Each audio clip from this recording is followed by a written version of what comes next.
Thank you, councillors. I'm told the sound is now working, so we can proceed. Can we all come back in the house?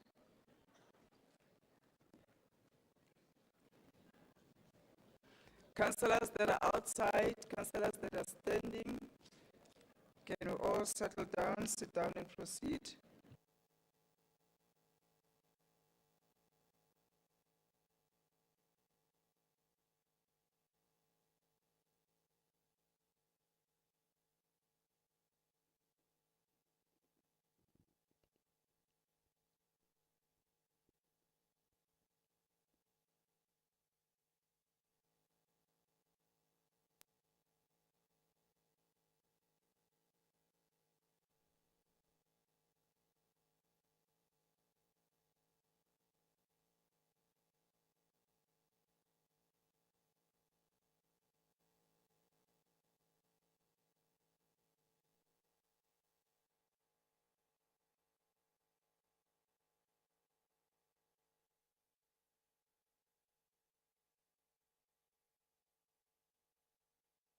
Thank you, councillors. We'll now proceed.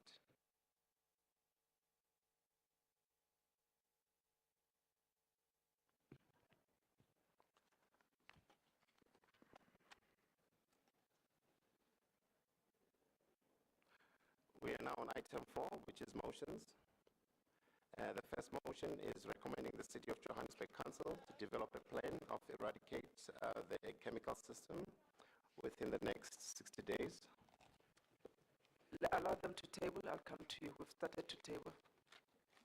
In the next 60 days, that city follows the budgeting process to ensure that the approved plan for the eradicating the chemical toilets system is implemented during the 2023-24 financial year, and that the city consults with all stakeholders and ensures that the implementation is done in line with all relevant policies and legislations. Thank you, Secretary. Councillor Mwapi. Thank you, Speaker. We are requesting for elevation of all items. Thank you. Elevation of all items. Which items in particular?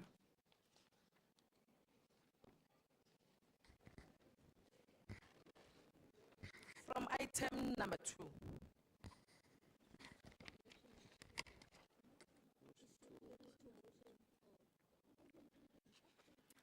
Councillor Mohapi, what are you referring to? Motions 4 or 5, which is recommendations to council? What do you want to elevate?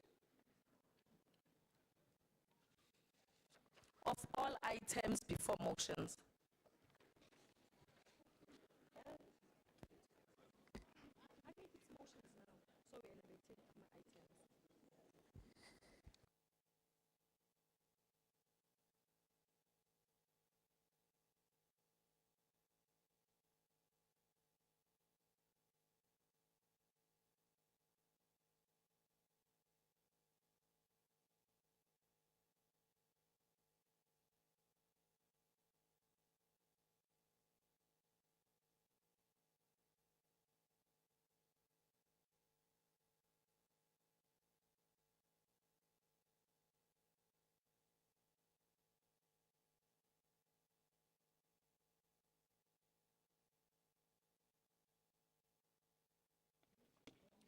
Councillor Mohapi, if I understand you, you are requesting for elevations of 5, which is recommendations to.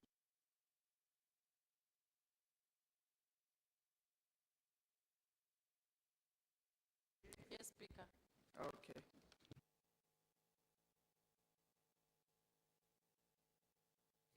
I'll put it to the House. Is the House in agreement for the elevations of item 5?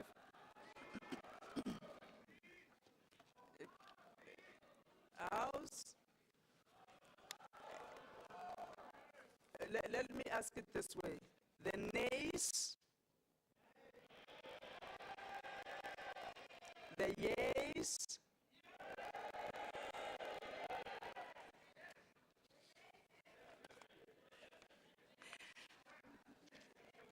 thank you, councillors. The yes will have it. Councillor Myers. Thank you, Madam Speaker, and also thank you for indulging me with request to my oral question. Can also just be recorded that everything was procedurally followed from my side and that the omission was actually from the Office of the Speaker's side. Thank you. Certainly, thank you so much, and we'll respond to you formally on that. Thank you.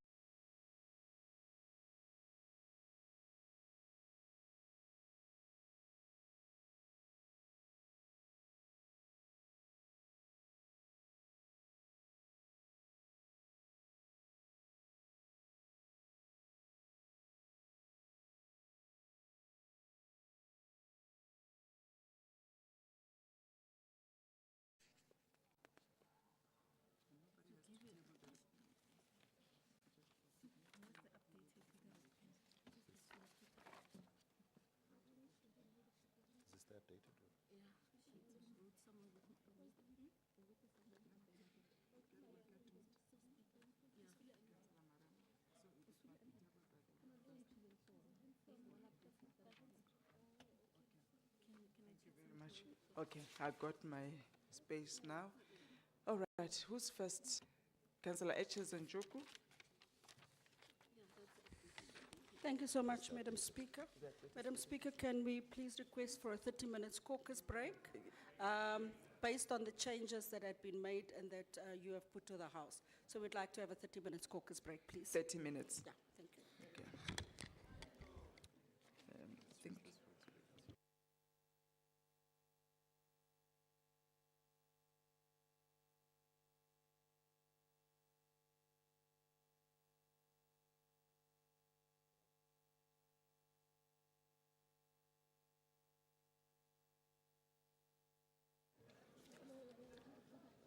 Councillors, just indulge me for a minute. We will grant the caucus break. We just want to see if we can link it with lunch. I'm checking if lunch is ready. Okay, MMC Masuku.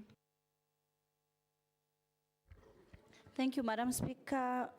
I heard the Secretary to Council already moved to item 1, but you had not called the executive nor the legislature to actually procedurally table the items, because also as the executive we've got replacement items that we need to, but we have to follow your process to first call for the items. Thank you. We will do that. We are aware of it. Thank you so much.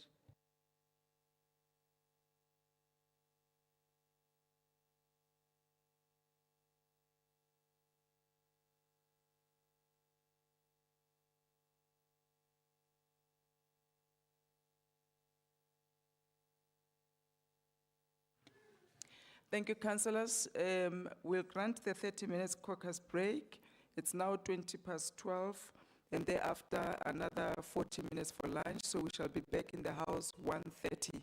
That's when we'll then commence to table the items. We'll be back 1:30, caucus break and lunch. Thank you.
No, it is live.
One, two, and two. Apologies for sound. That's just technical problem. Fixing technical problem. Fixing sound. Fixing technical problem. Fixing sound. Fixing technical problem. Load airtime. Fixing. I think fixing technical problem. Sound. Fixing. Fixing. Is it clear? Is it clear? Is it clear? Load airtime. Fixing. Fixing technical problem. Fixing technical problem. Fixing sound. Fixing sound. Fixing sound. Fixing sound. Fixing technical problem. Fixing. Fixing technical problem. Fixing sound. Is it audible? Is it clear? Fixing technical problem. Fixing sound. Fixing sound. Fixing sound. Fixing sound. Fixing sound.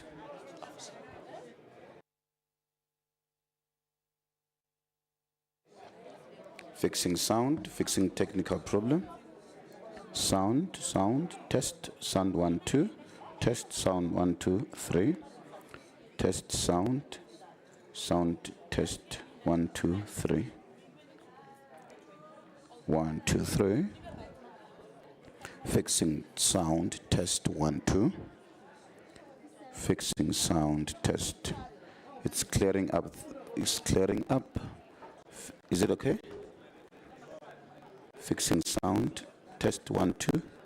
Okay, test 10, 11, 12. Test 9, 8, 7. Test 6, 5, 4. Test 4, 3, 2, 1.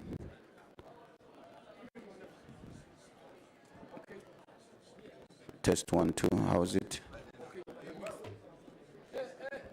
Test 1, 2, test 1, 2. Test 1, 2. Test 1, 2. Is it? Test 1, 2. Is it okay now?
Testing 1, 2.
Microphone test 1, 2.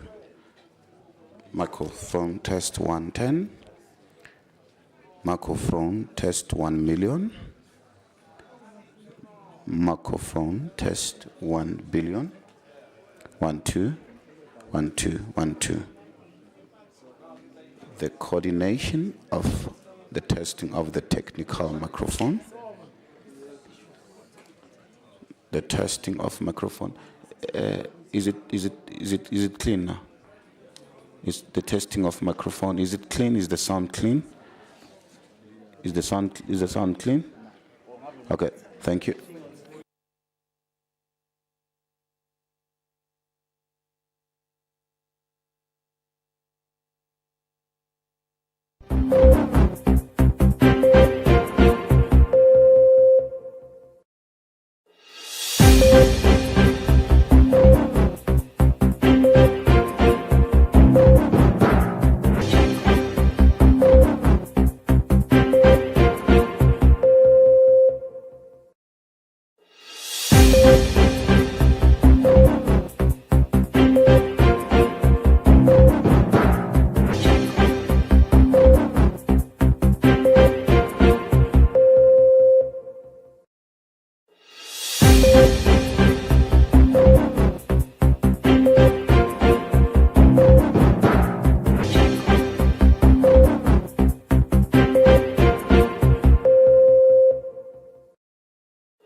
Okay, testing 1, 2.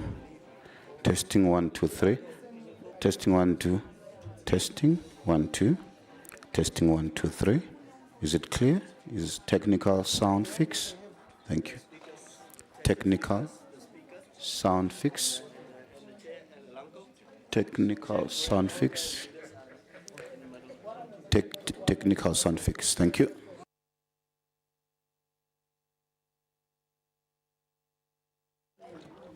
Testing 1, 2, 1, 2. Test sound 1, 2. 1, 2. Test sound 5, 6, 7, 8.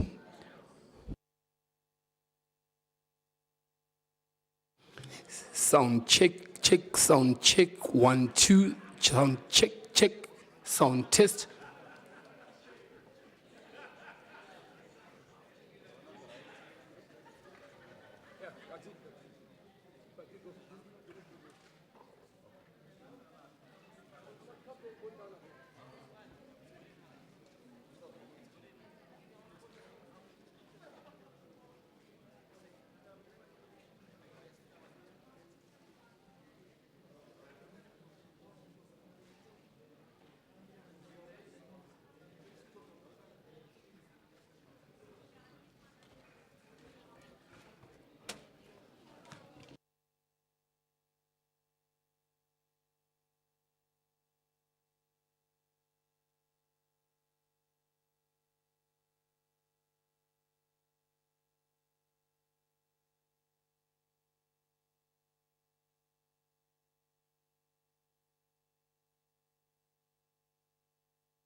Thank you, councillors. We are ready to start.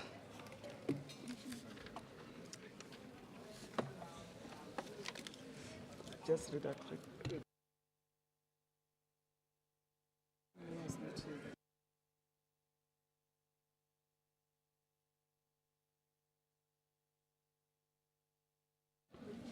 Councillors, thank you. Sit down. We are ready to proceed. Chair, we are waiting for you.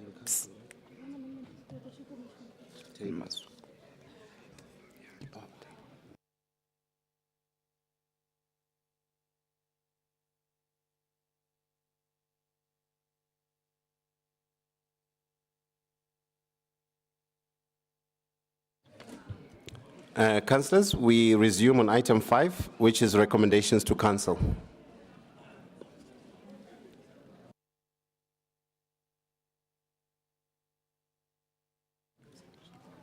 Yes, Councillor Christians. Thank you, Speaker. Speaker, we did ask for a caucus break and we haven't given our feedback yet. Thank you, yes. I forgot it was caucus break and lunch. Councillors, thank you so much. The DA had requested for a caucus break. Before we proceed, I'll allow Councillor H.S. Njoku to report back. Thank you, Madam Speaker. Yeah, it was quite a lengthy lunch and caucus break. Thank you for granting it. I'm ready to give feedback. Based on your previous ruling, Madam Speaker, we are not satisfied that the rules were followed, and that is why we're tabling a motion without notice for the dissolution of the City of Johannesburg, because we believe that this house is degenerating into frivolous things that should not happen, and that is why we believe, and we're tabling a motion of without notice for the dissolution of the City of Johannesburg to be debated on the 2nd of November, 2023. Thank you. That's their feedback from their caucus. Can we proceed with council? Thank you.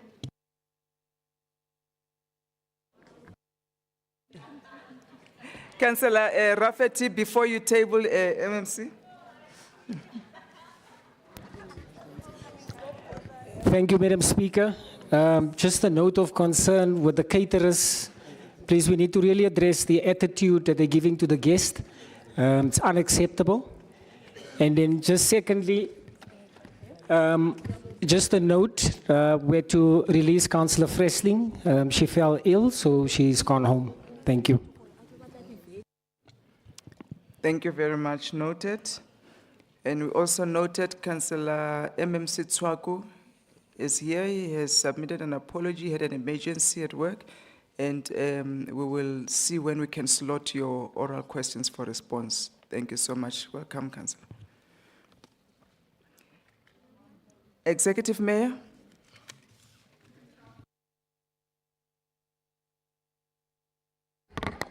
Madam Speaker, on behalf of the executive, we'd like to table recommendations to council. Madam Speaker, through you, we would also like to indicate that on item 5, we do have a replacement item on page 9 of 12, section C, which is the conclusion. The replacement page is just a deletion. We've deleted a paragraph and we've added a word, city core. The word core has been added. It was omitted. So that is the replacement page on behalf of the executive. Thank you, Madam Speaker. Thank you. Noted. Chairperson Rafferty. Thank you, Madam Speaker. Tabling all the reports on behalf of the legislature. Thank you.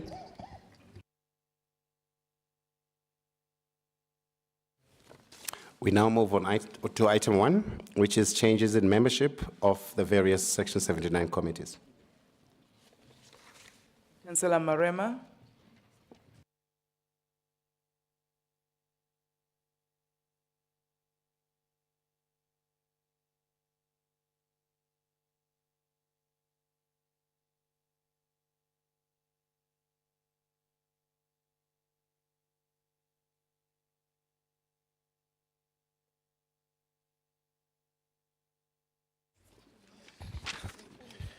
No, thank you very much, Speaker. We would like Council to note the changes in membership that has been tabled in Council. Thank you. Thank you. Whip of Council.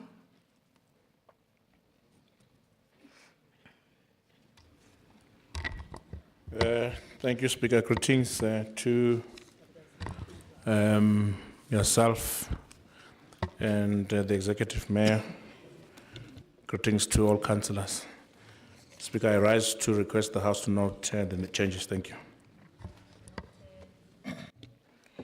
Thank you, councillors. The recommendation is on page 1.4. Is the item agreed to?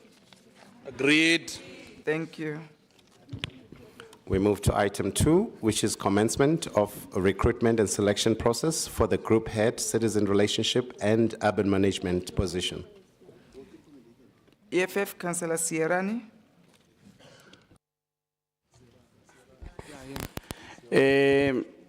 Speaker, thank you. I'm talking on behalf of my colleague, my fellow fighter. But before I speak, Speaker, can I ask if I can use that facility there? You have a burning desire. You can come. Yes, Speaker. You can come and use it. You're more than Thank you so much.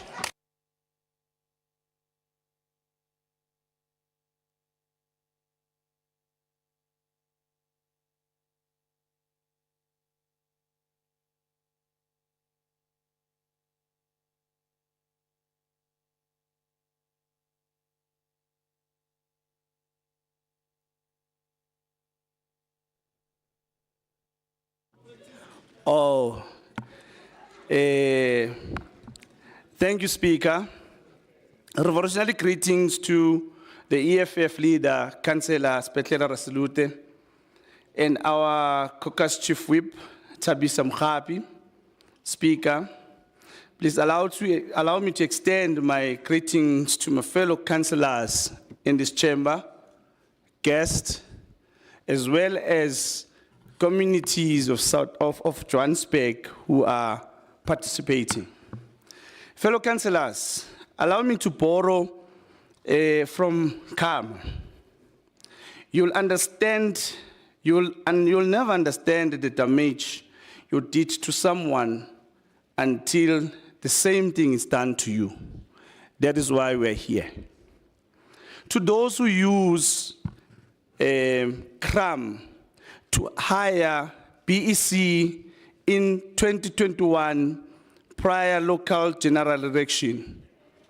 We hope we are here, we are not bringing a spine doctor who will compromise the processes that will be in line with the resolution that are taken at Lekgotla. We must never, we must note a council resolution must benefit all the citizens of Johannesburg equally, not as per membership card, as we've observed, like those met at Ellis Park Standard Bank Arena, in a political meeting to issue employment letters to crime busters. It is very disturbing to learn that most corners of Johannesburg are felting, but we have this entity in our municipality that fails to do community engagement and workshop with all the wards in Johannesburg. However, we take this opportunity to appreciate all the ground forces of EFF who are cleaning all corners of Johannesburg through Andistatane cleaning campaign. Siyabonga kunini. By the way, the last period we saw the field, we saw the FNP filled to capacity in a political gathering was when the country was mourning and paying a tribute to the late Comrade Chrisani. By so uttering the above, we take this opportunity to appreciate the ground forces of the mighty EFF who ensured that FNP Stadium was filled to capacity on the 29th of July. Yeah, it's like that. Siyabonga. As the EFF caucus, we are in agreement that the city must advertise the position of the group head. I thank you, Speaker. Thank you, Councillor Sierrani. And indeed, congratulations to the EFF for the 10th celebration. I forgot to mention that in my opening.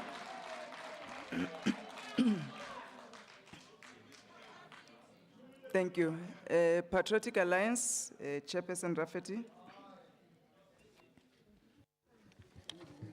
Thank you, Madam Speaker.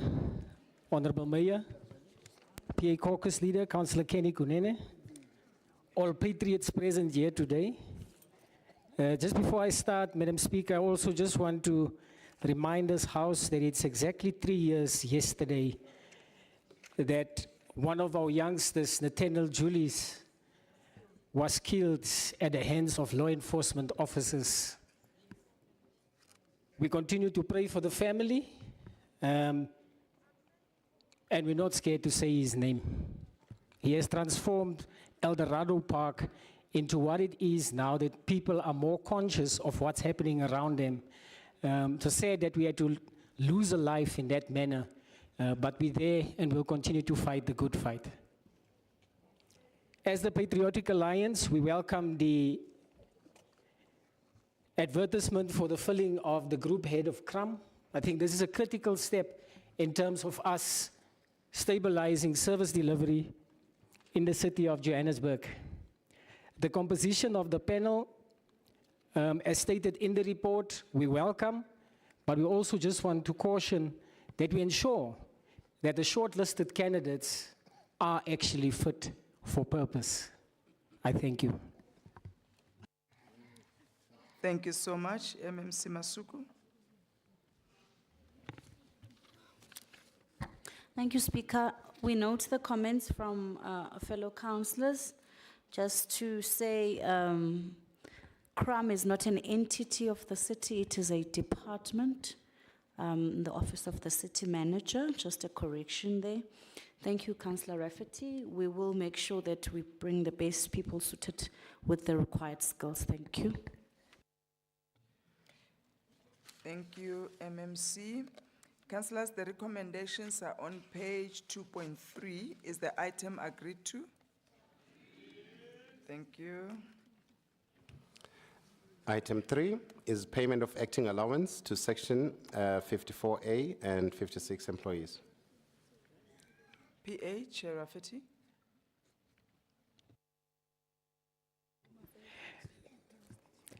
Thank you, Madam Speaker. As the PA, we welcome this report. Paying of acting allowances to section 54A and 56 managers can improve performance, but I would wish that the same process that has been followed with the others, the performance management contracts, that we also look at that, so that the people that are there in an acting capacity can do justice to that particular position, that we don't find ourselves where people are scared to make decisions that will improve the city of Johannesburg. Thank you. Thank you, EFF, Councillor Ngwenya.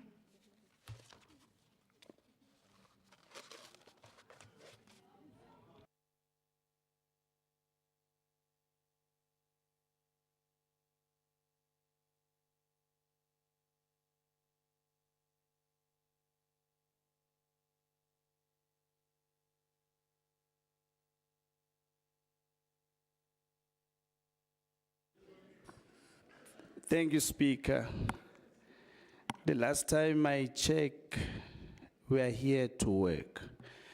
On item 3, Speaker, Chairperson of MPEC, Councillor Spetler Rasarute, EFF is ensuring that funds of council do not find itself at your office. Part of it is the test of this facility here, just to make sure it works, and less of UIFWEs. To you, greetings, Speaker, Mayor, MMCs, councillors, City Manager, Mr. Brink, fortunately, guests and communities of Johannesburg. As I've also, it has been indicated, the gratitude given of FNB, I would like to say again, siyabonga. Sadla ubumnandi lapha. Kwakumnandi. Uma ngabe bongazanga kuyofanele ukuzibuke ukuthi wenza iphutha. Anyway, besifuna ukuthi ngabe kungaba khona ama FNBI 2. Hayi, we're ready. Yeah, okay. Based on the good governance, as EFF, we highly respect the committee of GCSS for detailed scrutiny on the unfairness that was applied by the DA administration. It was unfair. Siyabonga GCSS committee. And as that, we must just keep on doing great work, government of local unit. With that being said, as EFF, we are noting the recommendation with highest appreciation. I thank you, Speaker. Thank you, Councillor. Councillor Rapadu, ANC.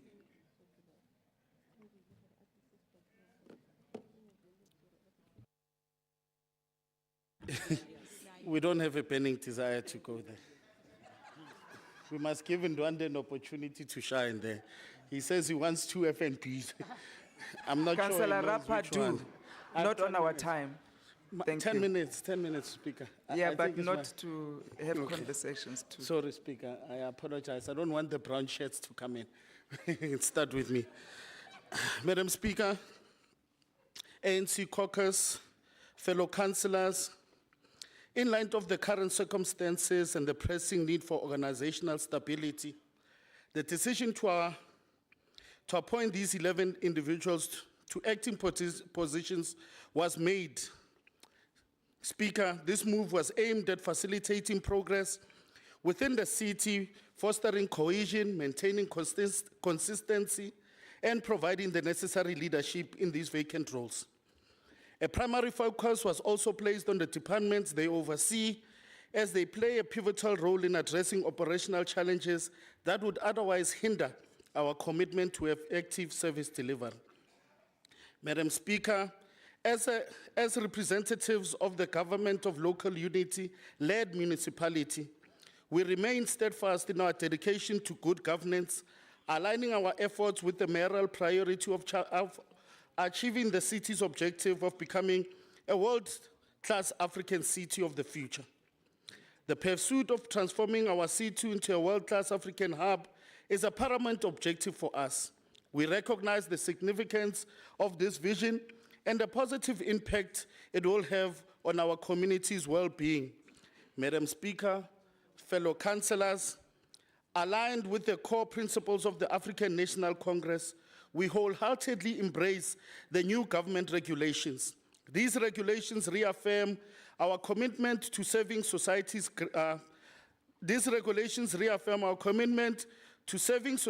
greater good, reflecting our core belief that the ANC exists not for its own sake, but for the advancement and upliftment of the entire society. Madam Speaker, as representatives of the ANC, we uphold the principles of justice and fairness. We firmly advocate for what is rightfully due to those individuals who have contributed their expertise and dedication. Our support and dedication to their cause is unwavering. In harmony with the ideals of the African National Congress, we find ourselves in complete agreement with the recommendations presented. Therefore, I hereby move for the adoption of this report. Thank you very much. Thank you. MMC Masuku. Thank you, Madam Speaker. As fellow councillors have indicated, that these are allowances that are duly supposed to be received in line with the regulations, and we are therefore requesting council to allow that the Section 54 and 56 managers be paid retrospectively their allowances, acting allowances. Thank you.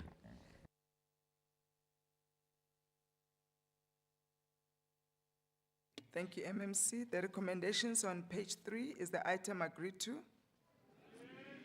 Thank you. We move to item 4, which is approval of draft performance agreement of the city manager and managers directly accountable to the city manager, which are section 57 managers for the financial year 2023-24. Councillor Doyle. Councillor Doyle, PA.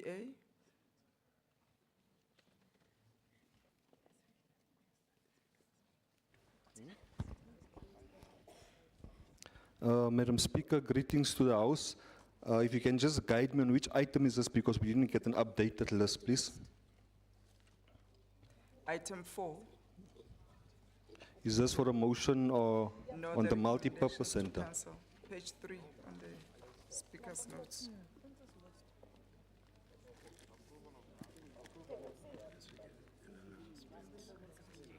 No, we didn't get this updated one. Apologies, let me just check quick.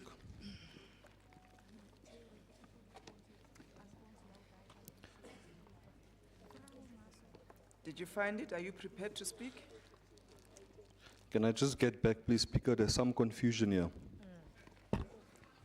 So we're going to skip that. Councillor Ngwenya, EFF.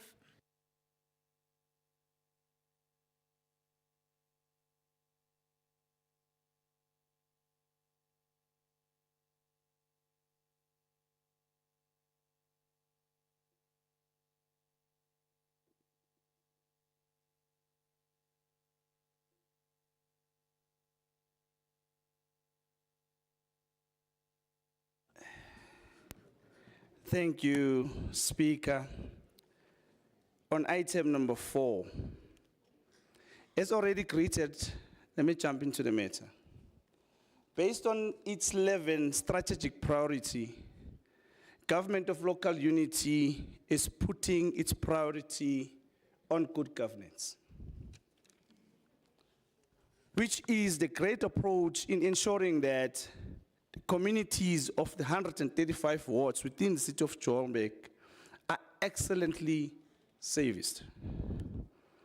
City Manager, Mr. Floyd Brink, EFF has got trust in your capacity, which goes along with the EFF 7th non-negotiable pillar, which stipulates building a state and government capacity. With that being said, please help us, City Manager, with monitoring and evaluation unit, because currently a service delivery is a struggle, kunzima. One or community must beg officials for a service. City Manager, help us with monitoring and evaluation unit. And as EFF, we're happily noting the item. I thank you.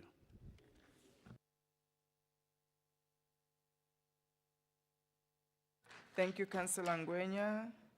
Councillor Shange, ANC.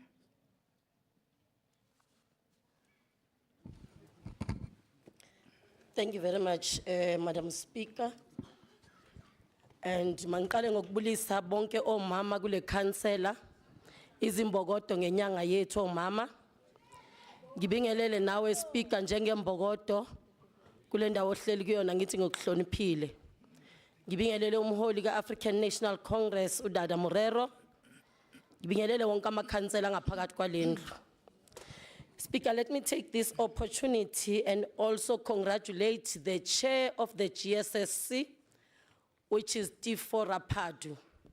This work that we are doing in that committee, it is because we have a competent chairperson of the committee. Therefore, we acknowledge his work because without him running that committee, we won't be doing anything. Thank you very much, Chair. May you continue with the good work that you are doing. I also want to acknowledge the MMC of this committee, who always upholds the values of good governance. And as the ANC, we are saying we are happy with the report, and we also acknowledge the speedy that is happening within the city of Johannesburg in making sure that positions are being filled, and we are happy with the recommendation. And we are also saying to the city manager, continue to make sure that all the vacancies are filled. Asizanga ukuzodlala sizosebenza. Thank you very much, Speaker of Council. Thank you. Thank you, Councillor. MMC Masuku.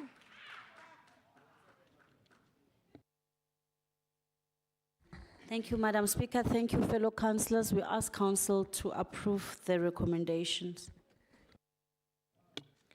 Councillors, the recommendation is on page 4.5. Is the item agreed to? Thank you. We move to item 5, which is augmentation of security services within the City of Johannesburg core departments. ACDP, Councillor Harris.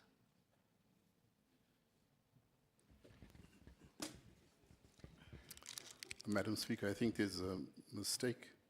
I'm speaking on items 6 and 7.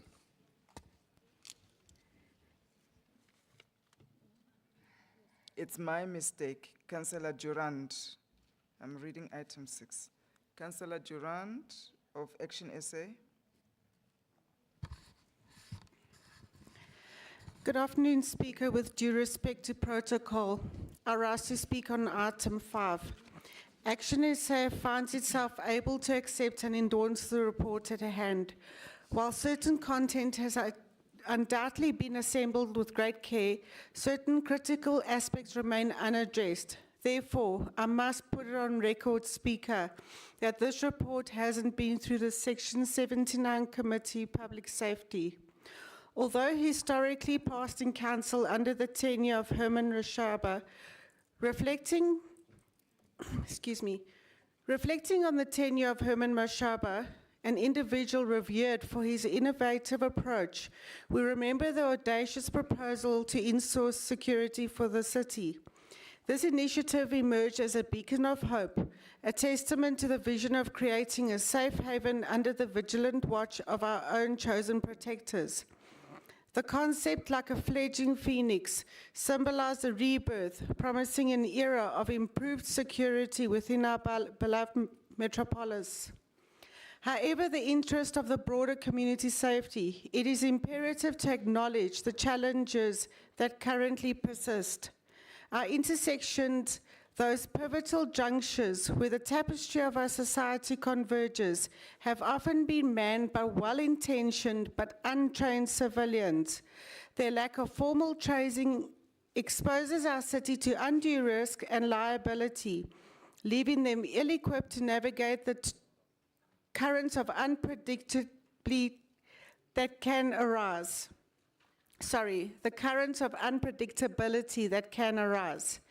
In moving forward, it is my sincerest hope that this initiative will attract individuals possessing the necessary skills to manage these intersections with the precision and care that they deserve. By bolstering our ranks with capable professionals, we may yet free our city from the precarious grasp of imminent peril. It is vital that we take steps to ensure a safer environment for all citizens and alleviate the burden borne by these untrained individuals. Thank you. Thank you, Councillor. Councillor Doy, PA. Thank you, Madam Speaker. We will not be speaking on this item. Thank you. Thank you. Councillor San, DA. Councillor Evans-Smith. Hello, Speaker. It's getting really hot down here. Is there any chance that we can get the air conditioner turned up a little bit, please?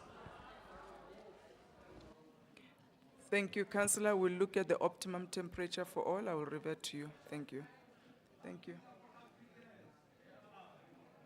What I check on it? Okay.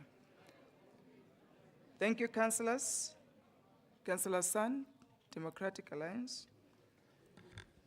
Thank you very much, Madam Speaker. Madam Speaker, I thought Councillor Evans-Smith was giving me a bit of boost as I was about to bring more heat into the House. No, Madam Speaker, ours is very simple. This is a very complex report. And the first issue that we want to bring to the House's attention is that, in fact, this comes from the wrong department. In fact, portfolio function allocation-wise should come from the Department of GCSS.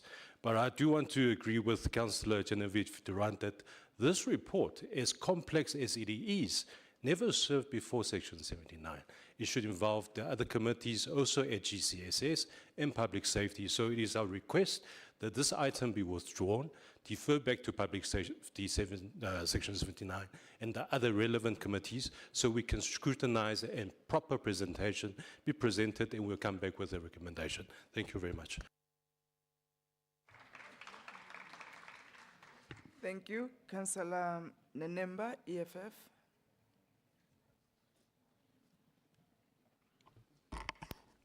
Thank you very much, Speaker. Revolutionary greetings to the EFF caucus leader, Spetlele Razorute, and the chief whip of the EFF, Councillor Muhapi, and the 29 EFF battalions and fellow councillors. Today, we wish the council to consider the report on augmentation of security guard within the City of Johannesburg court departments. The EFF, in its third non-negotiable 7 cardinal pillar, is clear in its advocacy of building state capacity with the intention of eventually abolishing tenders.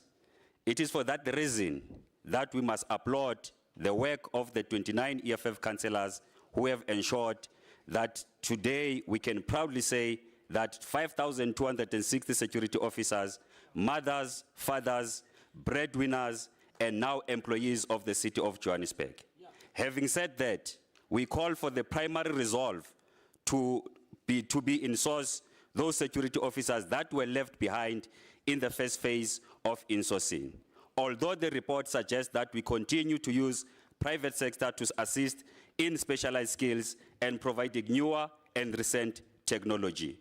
In the long run, the current insourced officers should be capacitated through vigorous training in partnership with the private sector to develop them into specialized officers as well. The need of high-skilled, specialized, and armed response officers can never be under-stressed.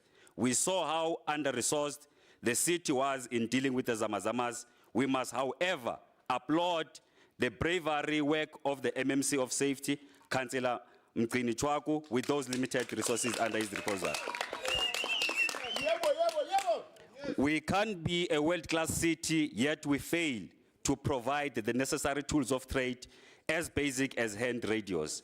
Having said that, we must acknowledge the work by our MMC Chwaku for having installed smart cameras in our township in his effort to turning us into a modern city. Thank you very much, Speaker.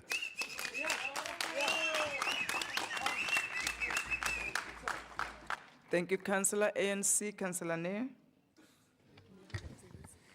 Greetings, Madam Speaker. Greetings to the Mayor, the Mayoral Committee, leader of the ANC in the City of Joburg, fellow councillors and the residents of the City of Joburg. I'm not going to stand here and debate the issue of insourcing and outsourcing. What we need to look at is what is the needs to secure the properties and sites belonging to the City of Johannesburg. And it's of paramount importance that we do secure these sites. We as the city need to approve this report, the hybrid report that we need to secure our sites, and if need be that we got to go to the private sector and outsource this, we got to do it for the sake of the city. We do know that from the time of the insourcing, yes, it's created a lot of jobs, but what has it been the cost to the city? We've had our infrastructure stolen, vandalized, while we sat back because we didn't come up with the numbers. In saying that as well, those 5,000 odd security that have been insourced have not been properly equipped, not been properly trained, and resources have not been met so that they could properly guard the city and its sites. So we are facing a situation at the moment that where the court departments are lacking the security, and we need to immediately, as a matter of priority, get this sorted out. With that said, I think the ANC accepts this report and approve and asks the mayoral committee to approve and get this function going. I thank you. Thank you. MMC Chaku.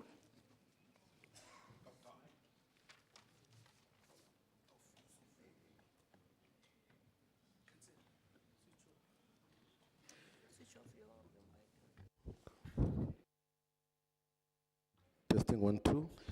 No, thank you very much, Speaker. And let me also stand up and say apologies in terms of not being available in the morning because of the emergency. I just want to say we've heard the inputs.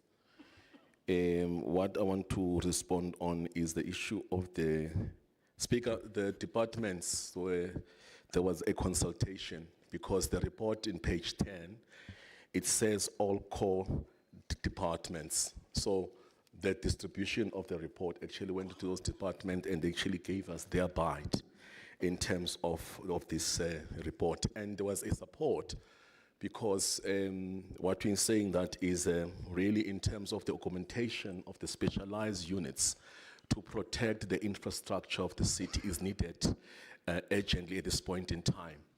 And I said to the colleagues that the insourcing, which is the policy of the EFF, that is the seventh cardinal pillar 7, it says you first need to build what is called a state capacity, and then at the end eradicate, the tender.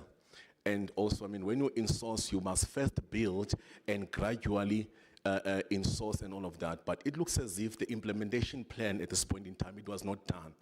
People were just taken in with no training, with no capacity, and all of that. So with this augmentation that we want to do currently is to ensure that we've got the specialized unit company that will be able to come in and urgently to really be able to guard our city, while at this point in time we are busy with the training and capacitation of a man. So it's a measure, temporal measure, because Speaker, we're going to phase it out. Insourcing is still there. We've got 179 people that we still have to insource because of this haphazard implementation. Because the people that were working there, they claim that they were not insourced. So we've got these potentials and others, they come in groups coming to it. The insourcing has not stopped at all. But this augmentation will help all these court departments to protect the infrastructure at this point in time and also build the capacity of the current insourced guys. Because currently, they don't even have, tools of trade, which is the two-way radios. They don't have any weaponry to protect the city and themselves. So we are left with that. So at least this introduction of these units at this point in time, specialized units and the security, will be able to protect our city and capacitate the already existing, the security there. I think that, Speaker, I just needed to really to clarify that this is an executive report. Really does not really have to go into the sections, the 79. But because we actually processed it into the MACOM, and it was fine and everything like actually that. So that is my input on that. For any questions, I'm really here to clarify the issue. Okay. Yeah.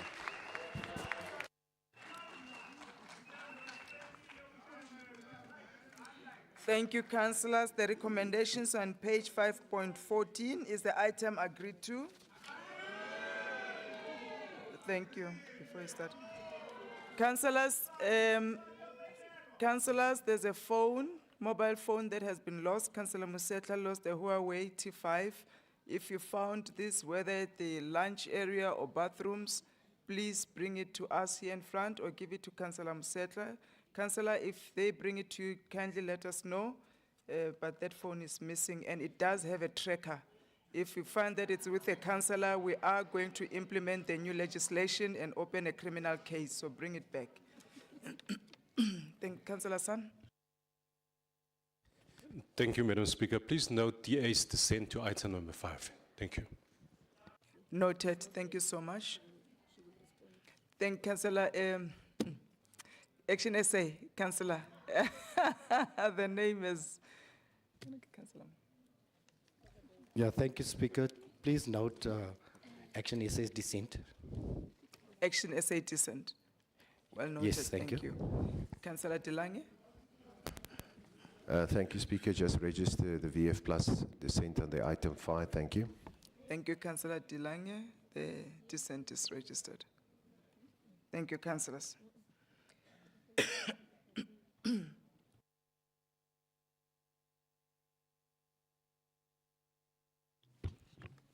We move on to item 6, which is tabling of the 2024-25 Integrated Development Plan, Budget, Performance Monitoring and Reporting Process Plan.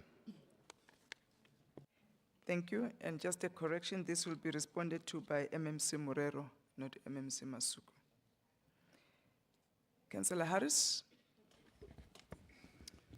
Madam Speaker, Mr. Mayor, MMC's councillors, I rise to speak on item 6.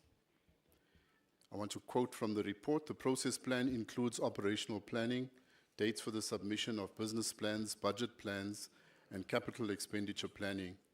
This integrated operational plan aims to eliminate planning backlogs from the previous financial year and provide synergy to the entire planning process. This is supposed to be an inclusionary process. In starting this process, the ACDP asks that this not be the start of a cut and paste exercise where we as councillors will be co-opted to validate decisions already taken by the planning office. In its existing form, the trust deficit between communities in the city of Johannesburg is being seriously eroded because issues raised at public meetings are seemingly never heard or heeded. It is our appeal that from the start, the input of councillors be sought and taken seriously. If in the past the IDP process was fair and responsive, there would be no motions tabled for multi-purpose centres. There would be no motions tabled for the elimination of chemical toilets. There would be no confusion surrounding amounts budgeted for projects. There would be no appeals for the upgrading of the ghettos managed by the city. In other words, I am saying, include us as councillors from the start of this process. The ACDP supports the tabling of this report. Thank you. Councillor Ntlapo, EFF.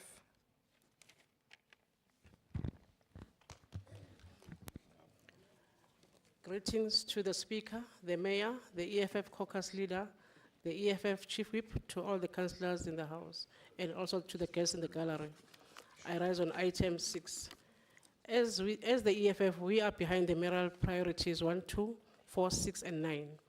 As the city has challenges in high level of unemployment and as the city has challenges in high level of unemployment that contributes to social instability and economic inequality. Challenges in education and skills gap access to quality education and skills development remain unequal, and the challenge in infrastructure maintenance looking at the rapid population growth within the city. The EFF knows the report. Thank you.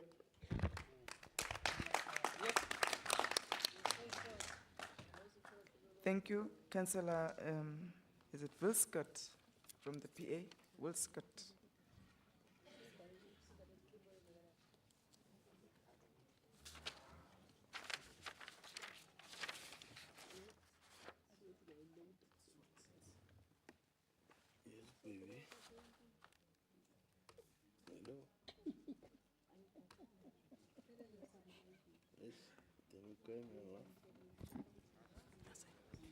Thank you, Speaker. Greetings, Speaker, Executive Mayor, the leader of the PA caucus, led by Councillor Kenny Konene, all protocol observed. I rise to speak on the IDP plan report. This engagement with communities is putting together the IDP is an important step for any municipality. We need to take lessons from the low turnout during the last round sessions and plan better. Although some challenges are failures of MMCs not attending the highlighted, it's important that we all mobilize and ensure that the voices of our communities are heard. As the PA, we continue on the path. Hashtag Operation Restore, hashtag Operation Lungisa, hashtag Operation Lungisa, hashtag Operation Herstel. Salute ons paisani. Thank you. Councillor Tabani, ANC. Councillor Tabani.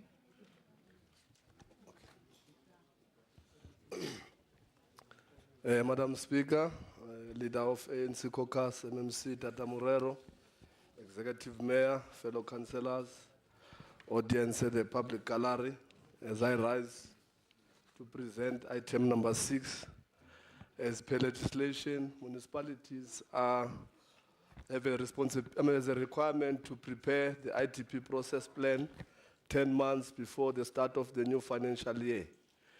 This plan serves as a strategic guideline for the municipality, aligning with critical milestones that need to be achieved. The IDP and budget processes are coordinated to ensure that intended outcomes are met. Complying with the IDP and budget process plan ensures adherence to legislative timelines. Failure to comply can have negative consequences on the audit opinion of the Auditor General and can compromise the planning process of the city. To improve the IDP and budget planning process for the 2024-2025 cycles, steps have been taken to ensure timely planning and finalization of the budget within the prescribed legislative timeframe. The process plan includes operational planning, dates for the submission of business plans, budget plans, and capital expenditure planning. The IDP process plan encompasses strategic planning, the budget steering committee, monitoring and reporting processes, departmental and municipal entity business plans, the IDP corporate scorecard, community-based planning, public participation, budgeting, monitoring, reporting, and other relevant processes. The plan recognizes the need to significant socio-economic and cultural transformation in response to the historical challenges of oppression, exploitation, and dispossession. Effective implementation of this milestone will enable the municipality to deliver services efficiently. As the African National Congress, we note the report with the recommendation. I thank you.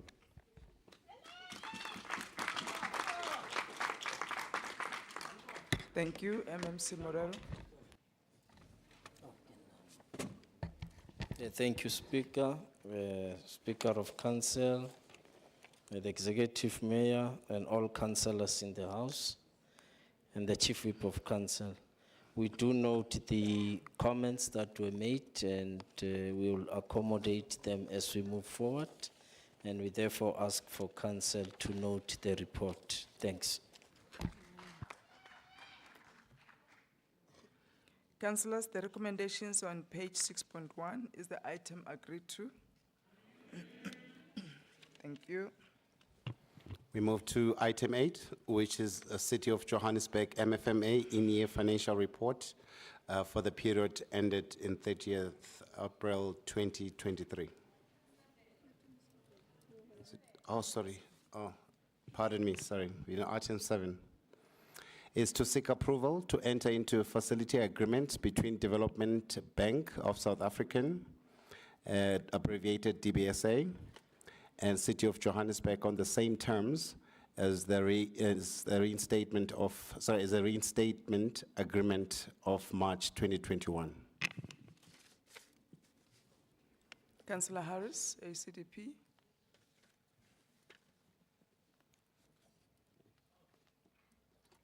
Thank you, Madam Speaker. I greet you once again. I rise to speak on item 7. One of the most contentious landfill sites is Goedkoop, adjacent to Eldorado Park and Freedom Park.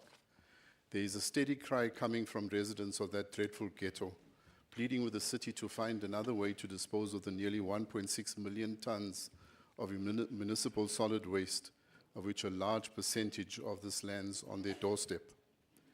The city received the 13 million rand grant in 2016. 9.6 million has been spent thus far. The questions arise: on who, on what, for what? Are the transactional advisors the only beneficiaries of this grant? The logical outcome of feasibility studies is the implementation of a workable, innovative solution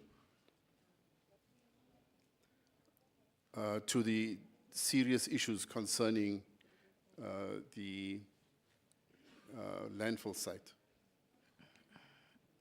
I think issues of calorific values, thermal emissions, and other Councillor Harris, environmental... can you sit down? There's a hand. Chairperson Rafferty. Thanks, Madam Speaker. I'm just checking if we're on the correct item, because the item presented is the DBSA loan.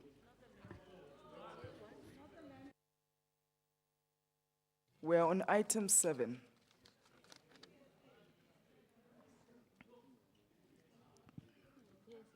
We're on item 7. Councillor Harris is speaking on item 7.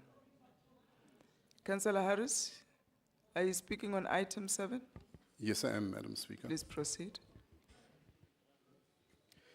Issues around calorific values, thermal emissions, and other environmental concerns buyback agreed by a competent project manager. It will be interesting to know which countries were visited for benchmarking visits. It will be interesting to know how many potential private waste-to-energy partner companies have been led down the garden path over the last 7 years. It is distressing to have to agree to take up the balance of this grant 7 years after it has been received. It is worrying to think that the treasurer must still conclude the public-private partnership process. To add insult to injury, the residents of Eldorado Park will not get an iota of relief from the balance of this grant from the DBSA. They will continue to suffer from the methane and carbon dioxide emitted from that dump. This report is a sad indictment on the dithering, the dragging of feet, and the reluctance of EISD to decide on the way forward. The ACDP consistently advocates for the use of alternative energy sources. We support this application with a prayer that those employed to deal with the issue of municipal solid waste will get serious about their work and implement a workable waste-to-energy Councillor plan. Harris, Thank can you. Take a seat. You've got 27 seconds left.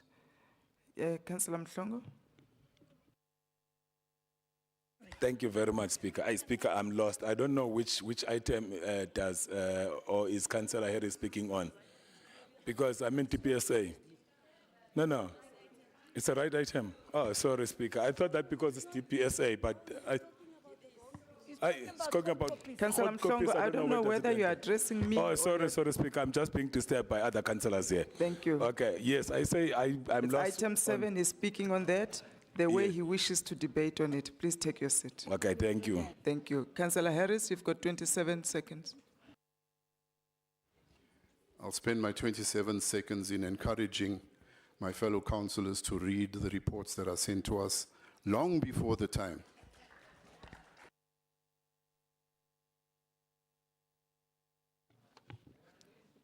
Thank you, Councillor Smith, Freedom Front.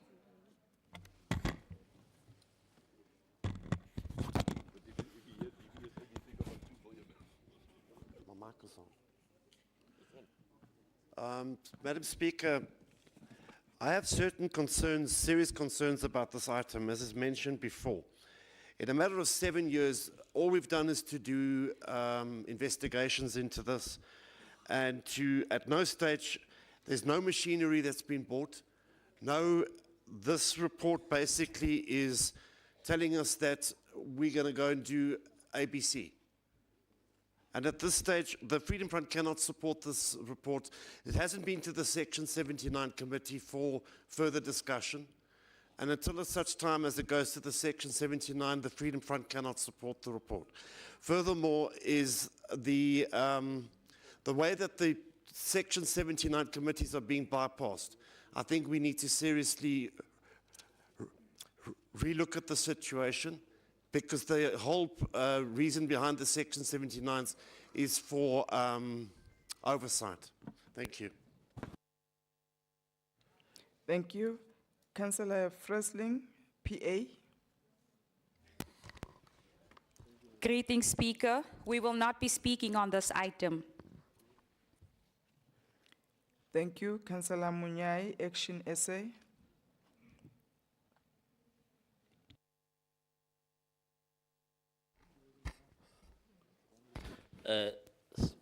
Good afternoon, Speaker. First of all, I would like to remind this House that Action SA today we are turning 3 years, Speaker. Action SA is now the most diverse and the fastest growing party in South Africa. Rooted in all 9 provinces, Speaker. Can you please protect me, Speaker? You are protected. Yes. Please proceed. I rise to speak on item 7, Speaker. Considering that the city landfill site has been challenged by the decline in the landfill site airspace, I hope, Councillor Muhlongo, you are listening now. And we as Action SA, we understand that waste to energy will generate about 27 megawatts of energy from 500 ton of waste. As Action SA, we support or give the city manager go ahead to enter into a facility agreement with DBSA to get grant, not loan. But Speaker, as Action SA, we're also concerned. Why? Who's going to manage this grant? As we speak today, the ANC is the one that is going to manage this grant. But Speaker, as Action SA, we cannot trust ANC with the public funds. If you can go back during COVID, more funds were released, but what happened, Speaker? They were looted. To the MMC who is in charge of EISD, please, we beg you. This grant is for developmental phase for waste to energy project. It's not an ANC 2024 campaign election. Please, we beg you, don't do what the fellow MMC from Economic Development tried to do, when she tried to enforce or influence CFO to pay invoice for ANC Youth League conference.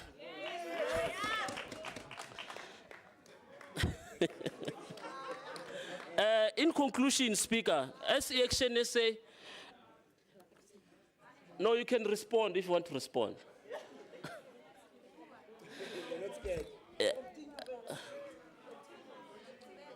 Okay. In conclusion, Speaker, can you please protect me, Speaker? Councillor Munyai, I will not protect you if you address the councillors. Okay, thanks, Speaker. Can you kindly finish your speech? You've Yes. got 1 minute, 30 seconds. No, it's fine, thanks. In conclusion, Speaker, I would like to remind the MMC that as Action SA will be monitoring this project, and in our next threat meeting, we'll request the MMC to give us the project plan. I thank you. Thank you, and we wish Action SA a happy 3rd birthday. Councillor Santana, DA. Thank you, Speaker. I'll ask to speak on item 7. Speaker, it would actually help if some of our colleagues read the item. Out of this item, it's a 13 million rand grant for waste to energy, of which 9.6 has already been spent. Okay. There is 3.4 million rand, which we're going to lose on Thursday. The city then has to fund 16 million, which is now going to fund the rest of this project. Hence, our colleagues don't read these reports. Our first problem that we have with this report is, and I'm going to state this categorically, we have passed a budget in project as an unfunded mandate. And asking the executive is asking us to contravene section 15, 18, and 19 on MMFA. We cannot do that as the DA. Therefore, we will not support this budget. And in fact, we're asking for the dissolution of this council. I thank you.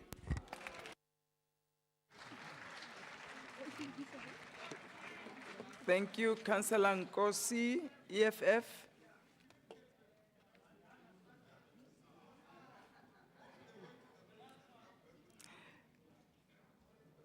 Councillor Nkosi, you will read the minutes when they come. Councillor Nkosi.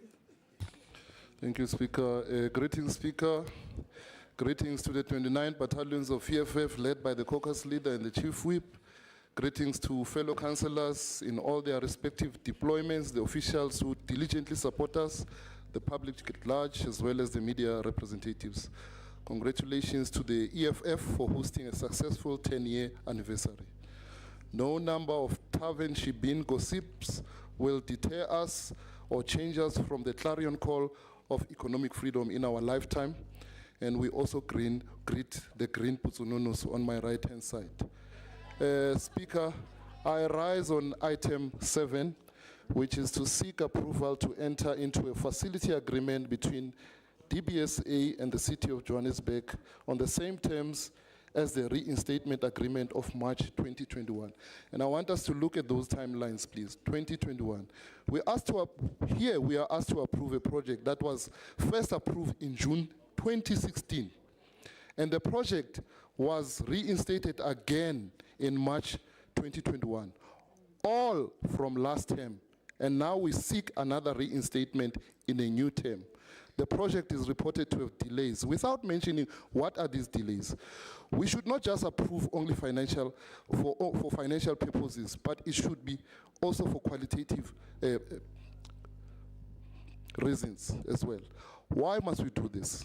We are all here for governance, and governance has 3 elements, namely effectiveness, transparency, as well as participation. It is our view as EFF that anything other than that we cannot approve. If we only have if we have what is called force majeure, meaning unforeseeable circumstances that prevent someone or a company from fulfilling a contract, should be an acceptable reason delay for a project. There is no effectiveness in that the date of the project is still not complete. There is no transparency in that we are not given information why are these delays and whether to analyze whether it's justifiable or reasonable delays. All these are in line with our cardinal pillar of open, transparent, and corrupt-free government. Furthermore, the project was purported to provide 400 jobs.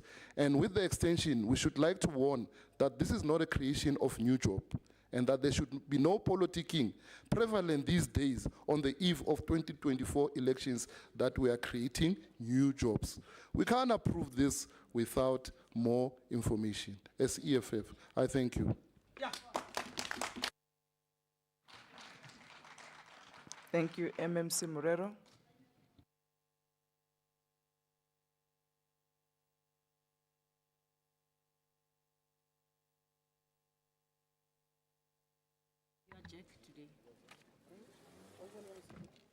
Thank you, Speaker, Speaker of Council, Councillor Colleen Makubela, the Executive Mayor, Councillor Kwamanda, the Chief Whip of Council, Councillor Zungu,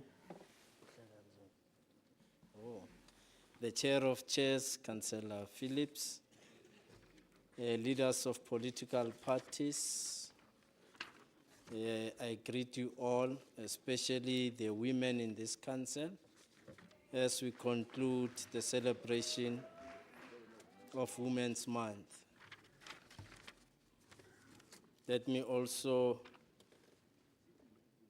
congratulate those councillors who have been working very hard in their wards, ensuring that communities are being served. Madam Speaker, I would want to begin by saying this is a grant that was approved in 2018, and perhaps re-emphasize that it is not a loan, it's a grant.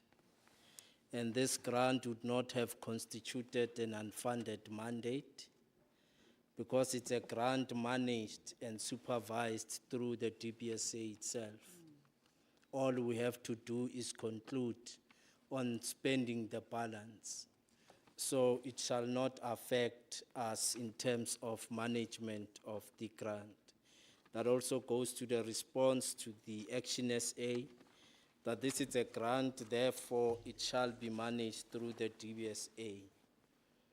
It is also important to note that we are committed to ensuring that we can deliver on all infrastructure needs that are faced by the City of Johannesburg. So we'll ensure that this grant is spent and it's spent correctly. And of course, on the basis of it being a grant managed and supervised by DBSA itself, we are sure that it will be spent and spent correctly. It will be incorrect, therefore, to suggest that the ANC will mismanage the grant.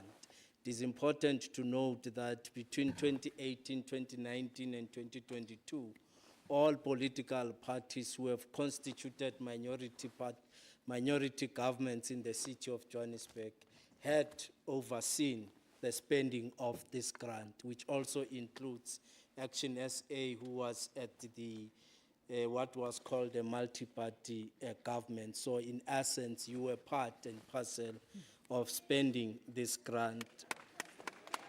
And at no stage the ANC accused you of any form of corruption, because the reports are there to tell a story that the grant was spent and spent correctly. And I don't think it's in the interest of this House that now and then would then accuse others of corruption when actual reports are there to confirm that there was spending on this grant. Let me also take this opportunity to indicate that the dissolution of council, it's a matter that will be constituted and discussed by this council at the right time, which is around November. But we may tell you upfront now, the Democratic Alliance, that that process requires all parties to agree to. And of course, we will listen to your arguments as and when you present that motion. And of course, the MEC will then come to a conclusion whether to endorse that or not.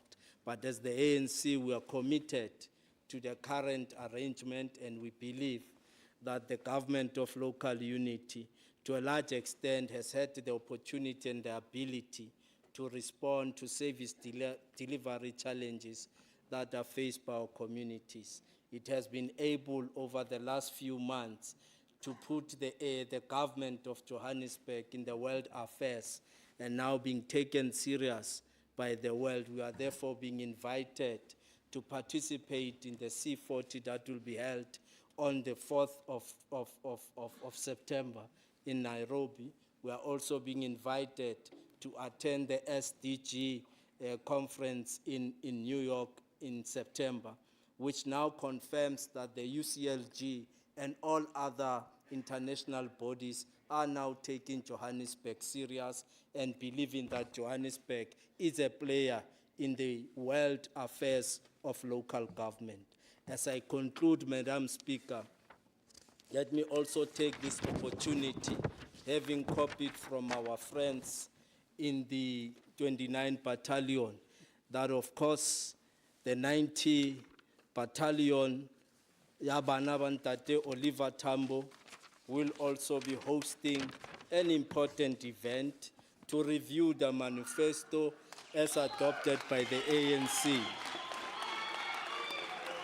This event will be held 5 seconds at Dobsonville Stadium on the 3rd of September. You are all invited. Thank you, Madam Speaker. Thank you, MMC.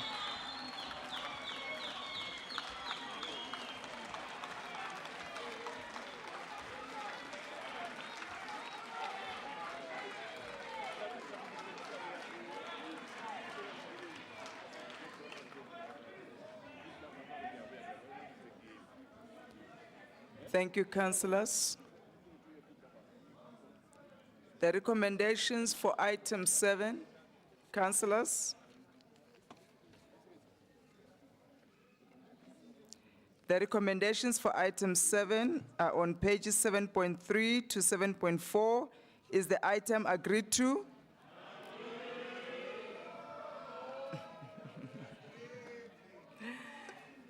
All the yeses, can you raise your hands?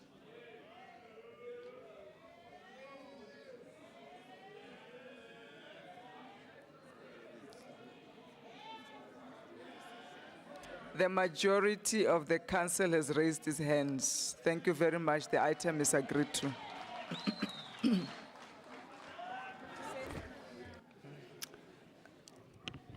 Yes, Councillor Santana.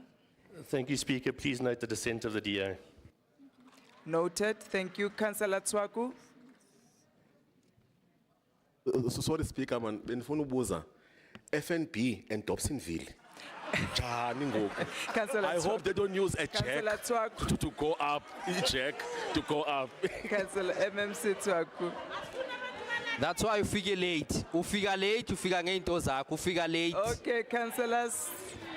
Councillors, we are not done with recording the decision for item 7.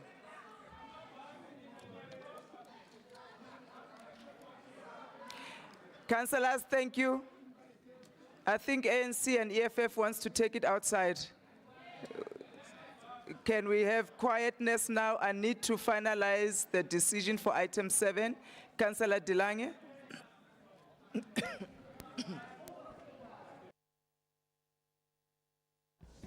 Thank you, Speaker. 9.6 million spent. No proof of that. Dissent on the item from DVF Plus. Thank you. Noted. Thank you so much. Item 8. Moving on to item 8, City of Johannesburg MFMA in-year financial report for the period ended 30th April 2023. Councillor Boer, Freedom Front Plus. Good afternoon, Madam Speaker, fellow councillors. Madam Speaker, can we have permission to consolidate item 8, 9 and 10? They are basically the same items for different months, and I would love to use all my 9 minutes on item 8, please.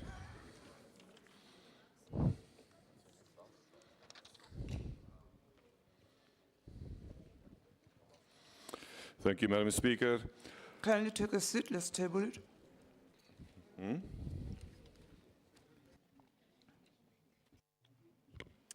Item 9, which is read together with item 8, is that the City of Johannesburg MFMA in-year financial report for the period ended 31st May 2023. Also read together with item 10, which is City of Johannesburg MFMA in-year financial report for the period ended 30th June 2023. Thank you, Councillor Boer. You've got 9 minutes on all 3 items. Thank you very much, Madam Speaker. I want to note that those Section 71 reports have not served on the Section 79 committee as yet. We have been begging for those reports to do a proper oversight on the finances of the city. When we saw those reports, the report for April and May are very much incomplete. In the sense is, there's no mentioning of collection rates for April and May, and I assume those rates were not great at all. Neither did we see a comparison of the billing amounts and the budget amounts. So we don't know, we cannot see out of these reports if we have been billing more or less than was budgeted for.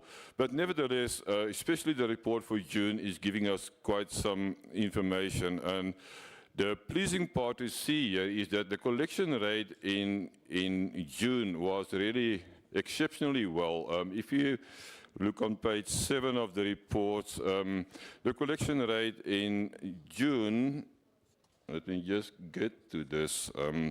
Well, on a year-to-date basis, we collected for rates 90.4%, on electricity 94.7%, but on water we only collected 80.2%, and that is a very concerning figure.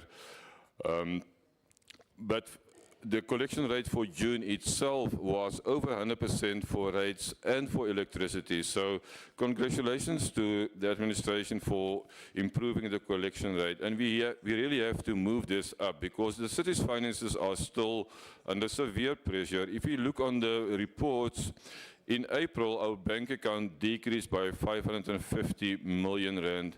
In May, it decreased by a further 773 million rand.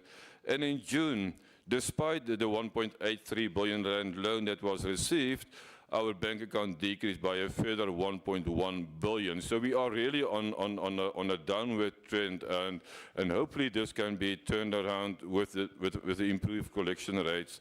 But what is really worrying us, and we cannot walk away from this, our water income only represents 28% of the city's total income.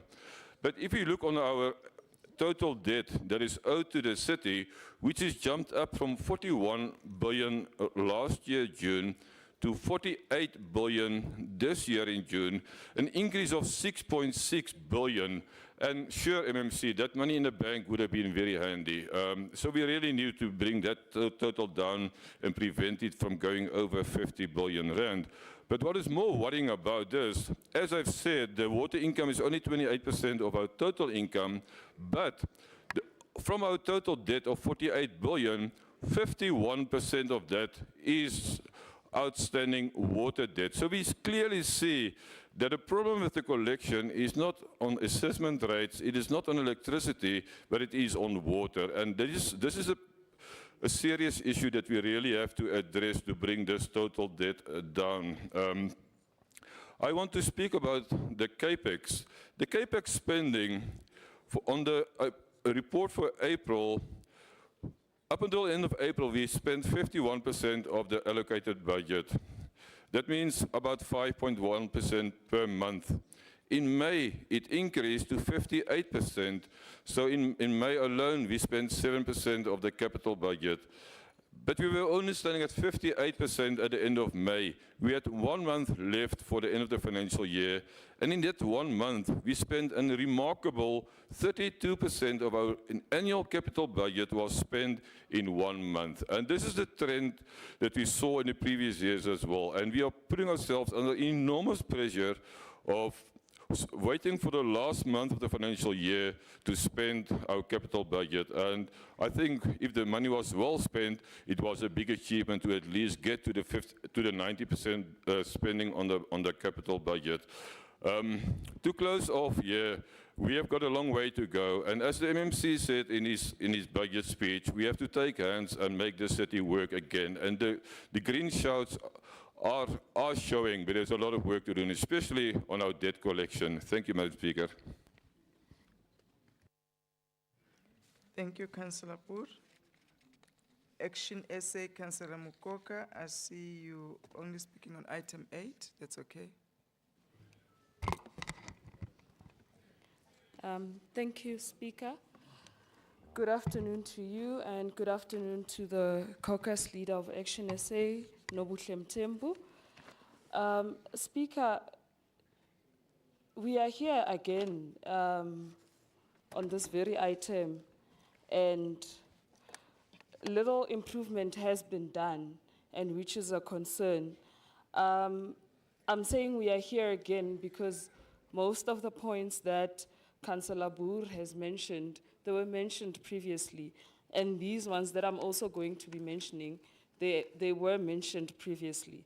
So now, one of the primary objectives of the MFMA is to secure sound and sustainable management of the financial affairs of the city. It is therefore a concern that we still do not comply as per the MASCOA reporting system. Being compliant aligns us with the municipal infrastructure planning and development, with the budget and also the annual financial statements. This is an alignment that, this is quite an advantage that should we comply with this, we should be able to manage the infrastructure's planning better. and as well as the expenditures that we are having at this, in the city, as well as our cost, we will be able to manage it better, and we will be able to improve the financial performance of the city. I would also like to highlight to the department to also improve in the systems that they are using to streamline information gathering. This enables effective decision-making. And these systems, they are suggested to us in this report. And if we can also prioritize such systems, it will help us in terms of monitoring the projects that we have, as well as monitoring whether the income that we are receiving as compared to the expenditure, are we in line, are we going to be under pressure in terms of the revenue that we are collecting. Furthermore, I'd just like to highlight as well the fact that the debtor age analysis is not complete in this report, mainly because revenue data is not available. So now these are some of the things that we actually need to be improving on as the city, just to ensure that the city is stabilized and we are managing it properly. Thank you. Thank you. Councillor Shay. Will you be speaking on all three or just item all three? So therefore you have 24 minutes.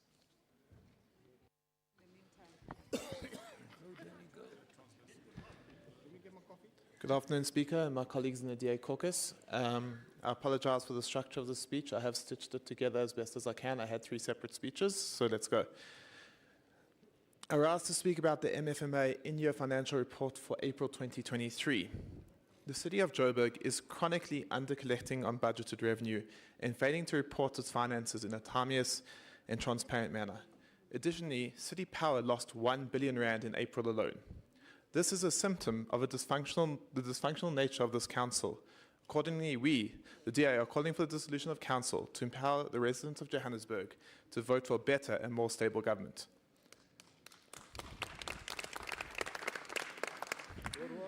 On the MFMA in-year financial report for May 2023, the City of Johannesburg sinking fund continues to bleed money on a month-to-month basis, and we are rapidly heading to a situation where we will default on financial commitments. This is a symptom of the dysfunctional nature of this council. Accordingly, we, the DA, are calling for the dissolution of council to empower the residents of Johannesburg to vote for a better and more stable government. And on the MFMA in-year financial report for June 2023, the City of Johannesburg's debtors book, amounting to more than half of its annual budget, with over 60% of debt being more than a year old. This is a symptom of the dysfunctional nature of this council. Accordingly, we, the DA, are calling for the dissolution of this council to empower the residents of Johannesburg to vote for a better and more stable government. I thank you. Thank you, Councillor. Councillor Natemba, EFF. Are you also speaking on all three? Thank you, Speaker. Okay, so you have 12 minutes. Thank you, Speaker. Greetings to the caucus leader of the EFF, Bapela Rasirute, and the 29th Battalion of the EFF.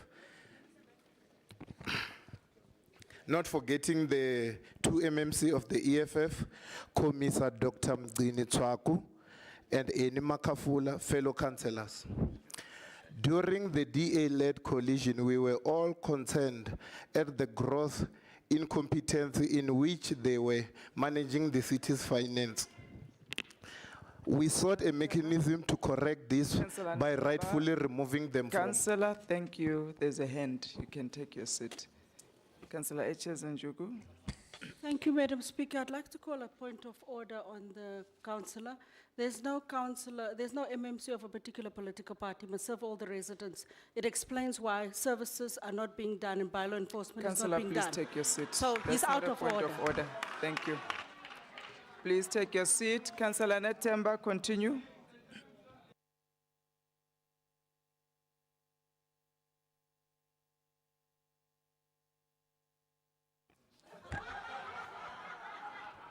Thank you, Speaker.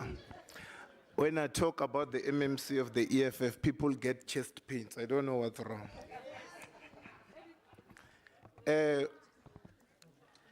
We thought out a mechanism to correct this by rightfully removing them from the finance portfolio as the city of Johannesburg was heading for a disaster. However, as the EFF, in line with our manifesto, ideals and policy, and at the core of our presence here in council, is to ensure open and transparent governance on behalf of the poorest and marginalized community of the city of Johannesburg. As the EFF, it will be a travesty to ignore that there was an underperformance. When speeches and promises are made to improve, we must see this improvement, and we must hold whoever is accountable to explain to us what is happening and provide a positive outlook on when this improvement will be made. We need to identify the barriers as well as positive spin-offs that will enable us to perform better. 2.4 billion underperformance and under expenditure are things we have been highly concerned about. We would like to receive a report that not only highlights these shortcomings, but also report on measures taken to improve and provide timelines on this improvement. As the EFF, we would like to see improvement in our finance. Thank you, Speaker. Thank you, Councillor. Councillor Radebe, ANC, are you speaking on all three? Okay, so that you have 30 minutes. Thank you, Speaker. The Executive Mayor, in his absentia, Leader of the ANC Caucus, Councillor Dada Morero, the Chief Whip of Council, Councillor Zungu, the Acting Deputy Chief Whip of the ANC, Councillor Marema, the residents of Johannesburg. One of the first fundamentals that we learn in corporate finance is that cash flow is the blood of the business, or it is the lifeline for any institution or company. We are trained to make sure that you never run out of cash flow, so that you'll be able to carry out all your operations. Without any cash, you're not able to run your monthly operations. Madam Speaker, as the African National Congress, would like to first acknowledge the fact that the city is not in a good financial position, and we are deeply concerned by the decline in our net cash position. It is clear that we are now in an era where we need to tighten the belt and work aggressively towards improving our finances. Would like to first commend the MMC of Finance for ensuring that we are provided with these MFMA Section 71 reports, and for not hiding the financial position of the city, like the previous administration did. Madam Speaker, let's just quickly maybe drill down on the numbers. In the month of April, the city had a negative net movement of 554 million. The month of May, 772 million. And in the month of June, a negative net movement of over R1 billion. Some of our entities, like City Power, Joburg Water, Pick It Up, are not in a good financial position. For example, City Power has an overdrawn account of over 10 billion. But Madam Speaker, I would like to paint a picture that these problems did not start today. They did not start in the past 3 or 4 months when the new GLU government was installed. These problems have been ongoing for some time. They date as far back as 2016, when an incompetent and populist government led by the then president, led by Herman Mashaba, the now president of Action SA, was in charge. They took reckless decisions that could not sustain the city financially. Some of those decisions included insourcing that was poorly implemented. This insourcing threw up the wage bill of the city to a point where we are now finding ourselves in where we find ourselves not being able to manage some of the costs and the expenses that the city is facing. The further damage was done by the leadership that was under Mayor Dr. Palatse. Instead of working in solving the financial problems that the city was facing, she further concealed the financial status of the city. From time and again, the ANC-led caucus kept on asking, are the finances of the city in a good state? They said yes, only to find that the city was in a serious mess. But, Madam Speaker, not all is lost. We are on a road to recovery. Like the MMC of Finance would say from time and again, we'll turn the impossible possible. The process of appointing an asset manager is one of the indicators that we have in ensuring and knowing that we are on the road to recovery. We welcome what he has from time and again emphasized as a war room for billing and collection, which will then yield good results in the long term. Madam Speaker, there are also tough conversations that we need to have at some point. Some of those tough conversations include us relooking into the business model of the city. We are highly reliant on the cash generated by city power, Joburg water, pick it up, and property rates. We may be coming to a point where we need to check other streams of revenue, or what MMC would say, new money. We need to also transform the economy of Johannesburg from being in its current state to an investment economy. Johannesburg has a lot of potential of becoming one of the best economies you can find in the country, or even in the whole of Africa. We are currently growing at a very dismal 2% as the city. Our GDP is hovering around 2 trillion, but all of that can change if we can stimulate our economy, and that will also give us an opportunity to get into a good financial position.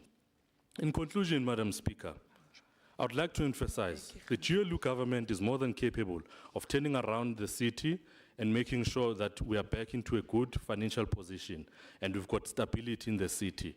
We'll keep on working hard in ensuring that the city is in a good financial position. Thank you so much, Speaker. Thank you, Councillor. Councillor Khanchu, Action SA.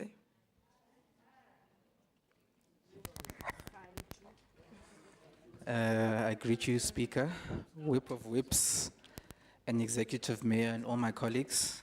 I rise to speak on item 10, the financial report for June 2023. So here we are, just over 3 months into the government of local unity. Reminds me of the allegory I once heard, which I'd like to share with you briefly. It's about a city which held an election. The two candidates facing each other had to make their final case to the residents. The incumbent was a sweet shop owner and had won his last campaign on promises of free sweets regularly. He had promised dessert after every meal, breakfast, lunch, and supper, and all the pastries you could eat between meals. Naturally, this offer was too good to pass up, and the incumbent delivered. The city became one of sugar and flour, chocolate and cream. The other candidate, incidentally, was a dentist, compelled to contest for mayorship due to the pandemic of dental health which had recently taken the city. The dentist had determined that the source of this issue was the overconsumption of sugary foods and drinks and inadequate attention being placed on healthy diets and proper regular dental hygiene. And so on the fated day of the last debate, the two political opponents met to address the residents for the last time. The sweet shop owner began by reminding the residents of all the promises he had kept, the cool drinks and ice cream, the donuts and cakes. He committed to keep the sweet revolution going on for another term, and if elected again, to introduce even more variety to keep it interesting. This was met by hearty cheer and approval by the crowd. The dentist, on the other hand, when she had her turn, she spoke about the harmful effects of sugar on dental care and how, if not followed by regular brushing, would result in problems like tooth decay and yellowing, or very painful nerve damage. She promised, if elected, she would implement a program that would educate people on dental hygiene and would also see that dentists were trained to service more people. She most controversially said she would be cutting all subsidies to the sugar industry and all purchases from switch stores on behalf of the government, which would cease. This was met by silence. Sensing his imminent victory, the incumbent newly incensed shop owner interjected, "You have heard it yourself. I offer only pleasure and happiness. My opponent, on the other hand, offers you lectures and pain. I'll leave it to this council to decide who is the sweet shop owner and who is the dentist." This government of local unity is clearly big on sweets, but not so much on the meat and vegetables of governance. We note the self-congratulations by this administration on how they handled the BRICS summit. Yet I wonder how would they rate themselves on the state of the city outside where the dignitaries were scheduled to pass by. We hope that no unbudgeted funds were directed to the summit from the city's coffers. We note the attempt to stabilize the fiscus of the city, but wonder how far this commitment goes if members of the mayoral team accused of attempting to direct city funds to party political activities are still serving on those portfolios even now. We note the repayment of the DBSA loan, though we are concerned about the late payment and wonder if there were any penalties incurred and how much. This government of local unity is yet to show real substance, and I wonder whether it will be able to do so in the coming months. For now, Speaker, we note this report. Thank you.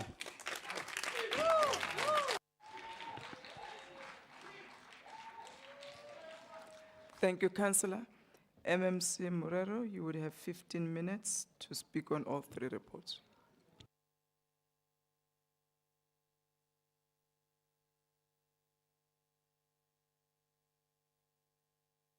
Speaker of Council, Councillor Colin, the Chief Whip of Council, Councillor Zungu, the Executive Mayor, Councillor Kwamanda, leaders of political parties, Chief Whips of parties, I greet you once more. Let me attempt to respond to some of the issues as raised. Perhaps start by reaffirming that the city of Johannesburg was in the last week placed in the World Affairs, and we hosted an important event in the history of redefining and repurposing the political affairs of the world, and we hosted the BRICS. The BRICS conference is indeed, the summit is indeed a conference that is now starting a process in which we are redefining where the world should go. We have for all these years lived under what was called a Cold War. We have lived under a world that was called a unipolar world. We lived in a world that was called a bipolar world. And now the world, through progressive countries, have now redefined the world to move towards a multipolar world.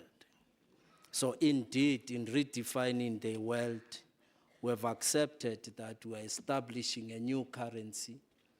In two, we are establishing a new bank, a bank that has already availed and raised $1.5 billion US dollars, that is ready to support any of the BRICS members. So in essence, what we have done with the BRICS was to shift the thinking.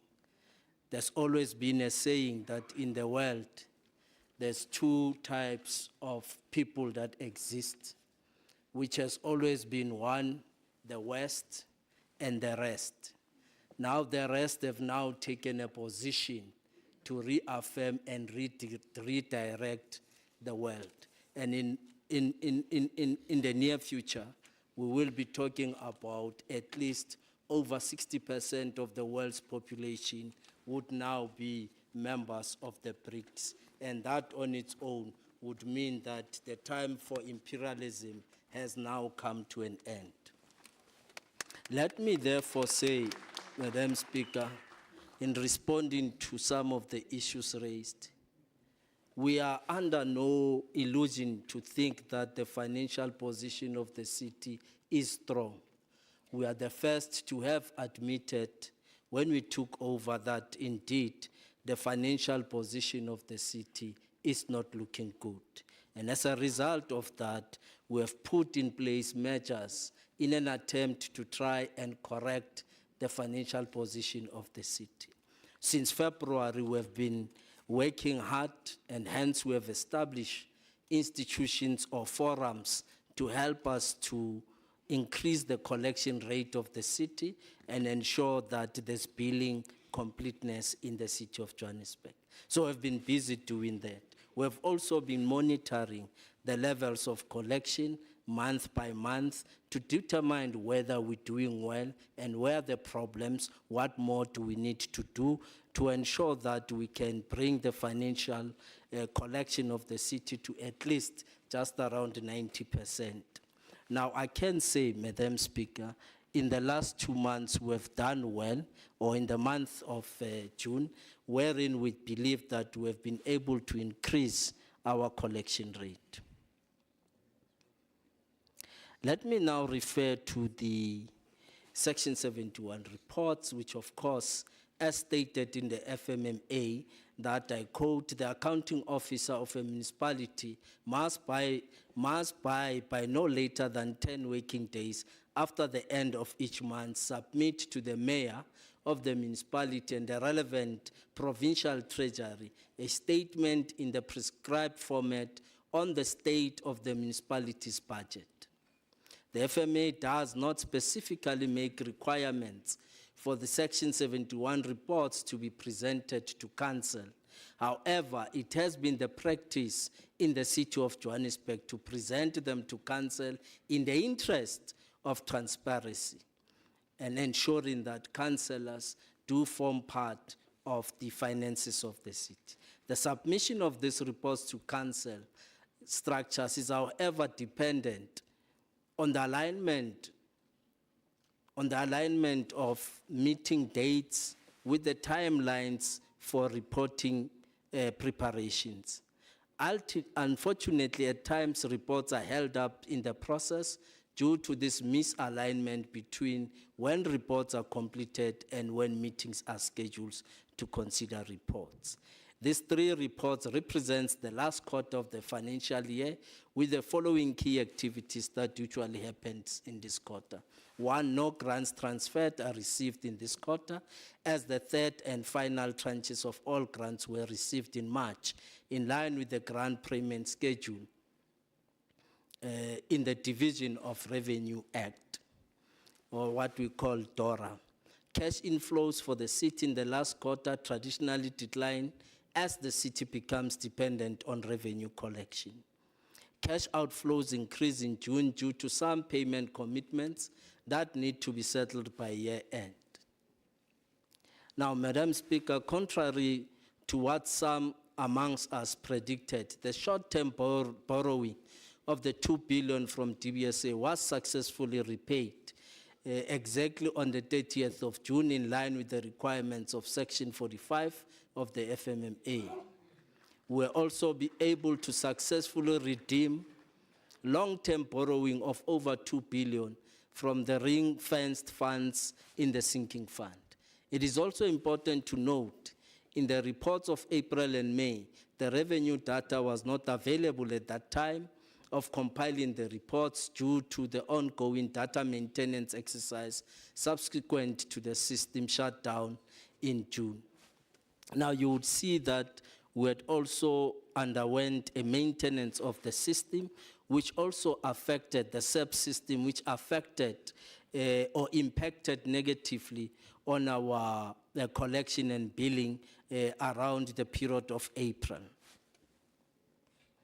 Madam Speaker, revenue billing and collection war rooms that meet weekly to focus on improving quality of billing and resolution of queries to unlock payment of long outstanding balances. The war rooms are focused on government, business, body corporate, and other large water and electricity users. So there is work that has been done and that we are doing. We have also engaged the Johannesburg Metropolitan Department in helping us in enforcing bylaws to reduce the incidences of bylaw infringement and illegal connections, and in the main, trying to focus on illegal connections. Madam Speaker, as I conclude, or before I conclude, I thought it was also important to indicate that we are all required as parties in council to contribute positively towards ensuring that we build the financial position of the city, because it is in our interest, all of us, that the city performs better to ensure that we can grow the city and respond to all challenges that are faced by citizens of Johannesburg. And we are therefore calling on all of you, councillors and parties here, that we should contribute towards building the finances of the city. Madam Speaker, on the 3rd of September 2023, the children and the grandchildren of Oliver Tambo will be moving towards Orlando, will be moving to Dobsonville Stadium to review their manifesto. It's a provincial program of Gauteng. We are all invited. We therefore, Madam Speaker, ask that you note this report. Thank you. Thank you, MMC. Thank you, Councillor H.S. Njuku. The MMC was finished.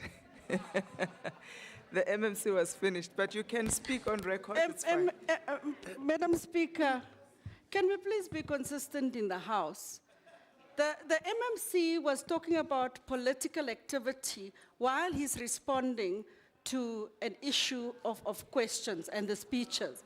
Can we please be consistent in the House and leave the politics out of this House and actually just stick to what we need to do for the residents of the city of Joburg? Can we please be consistent? Councillors, please. I'm pleading with you. Councillors, Can we she please is be referring to the Speaker. Councillors, thank you. Are you done? Thank you so much. Thank you. Councillor Njoku, thank you. If you can also kindly ask your councillors not to refer to some motion that we don't understand in responding to everything that we are talking about in this council. Thank you.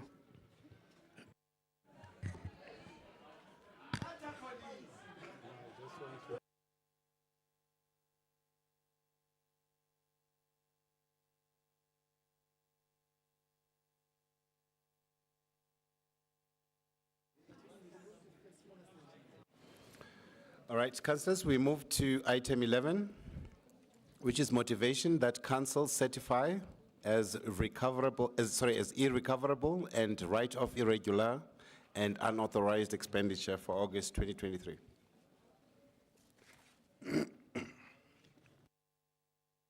Thank you. Chairperson Rasirute.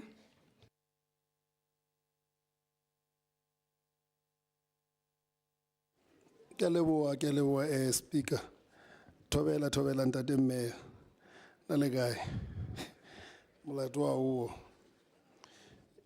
Dumelang di councillor kaofela. Sanibonani.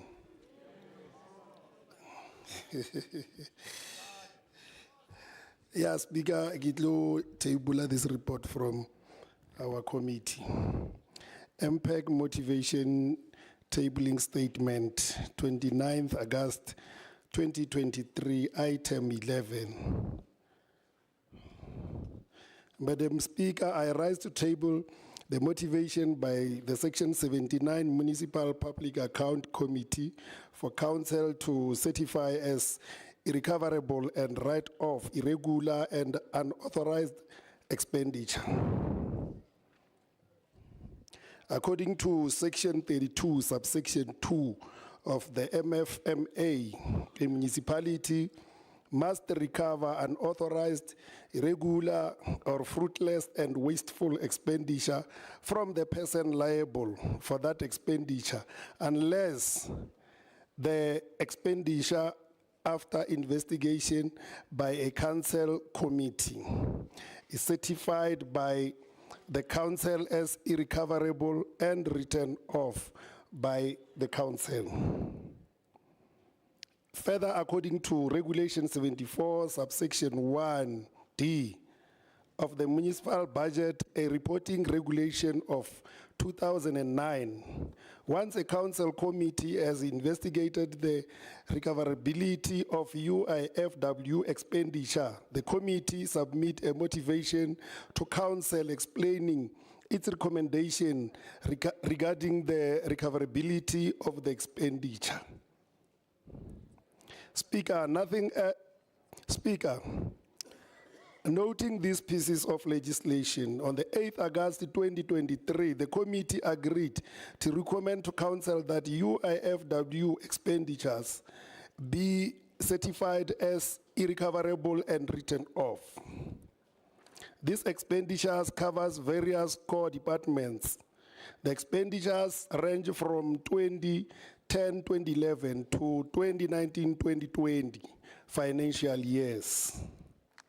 Madam Speaker, while the committee recommends these write-offs, it remains deeply concerned that the consequence management could not be implemented on significant proportion of these irregularities because transactions are too old and the offenders are no longer in the service of the city. Madam Speaker, the committee will continue to monitor the implementation of preventative controls by management to reduce UIFW transactions, especially the digitization that it will be running by December 2023 latest. Council should expect significant decrease in the UIFW expenditure balance as a result of committee's commitment to speed the process, investigations, recovery, and write-offs of historic UIFW. In conclusion, Madam Speaker, the committee recommended that council certifies as irrecoverable and write-off the expenditures as listed in the report and its annexures. Thank you very much, Speaker. And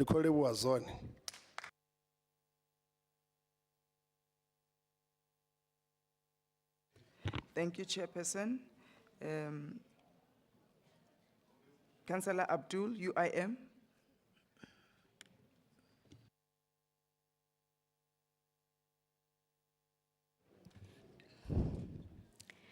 Dumelang, Sanbonani, Lochani, Molweni, Nda, Namaste, Namaskar, Bom dia, Shalom, Assalamu alaikum, Crisis.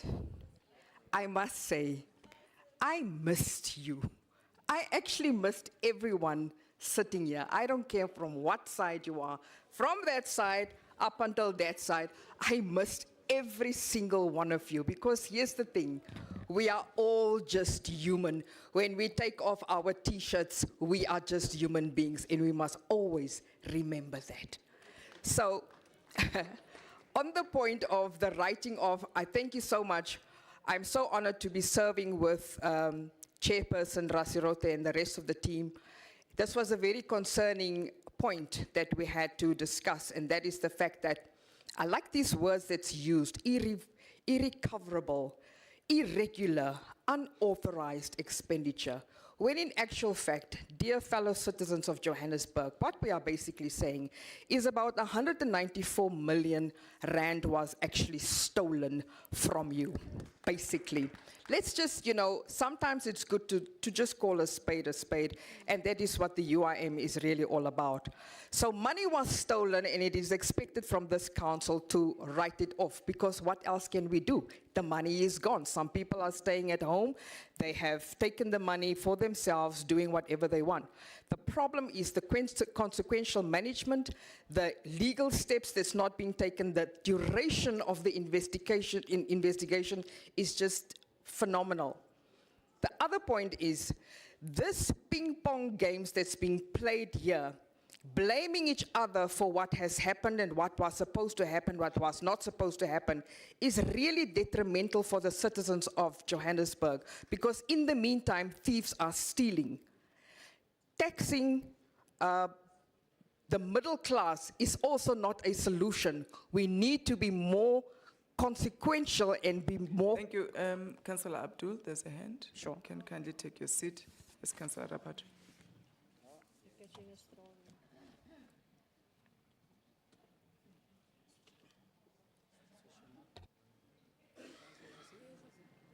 Speaker, I'm sitting down listening to Councillor Abdul, and the insinuations and allegations that she's making are very grave and worrisome, that money has been stolen and been eaten. If she can provide that evidence so that we can get to the bottom of this, because that is money that should have gone to the taxpayers of the city. Councillor Rapatu. So please, Councillor but Rapatu. listen, it doesn't take brain power to howl. It doesn't. Councillor Rapadu. Yes. We So got we your want point. to know. Please Sorry, sit down. Speaker, yes, please, we want That's to not know. a point of order, so please sit down. Thank you. Thank you. Councillor Abdul, please proceed. Thank you for helping to make my point exactly.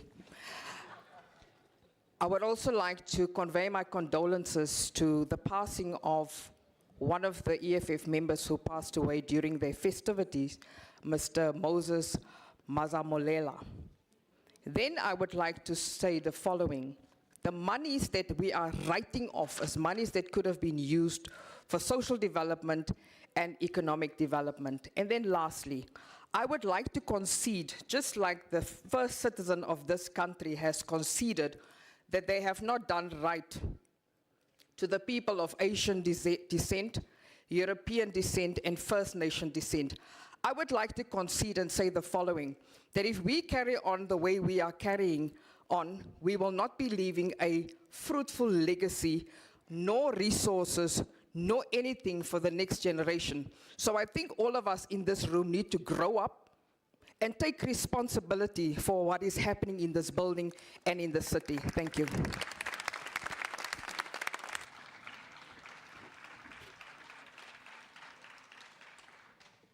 IFP, Councillor Mabaso is not here. Shall we move on? Councillor Ponsobi, Patriotic Alliance.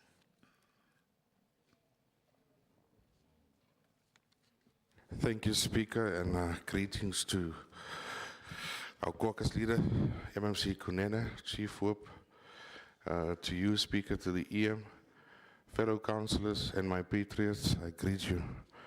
I'm rising to speak on item 11, which is the impact report.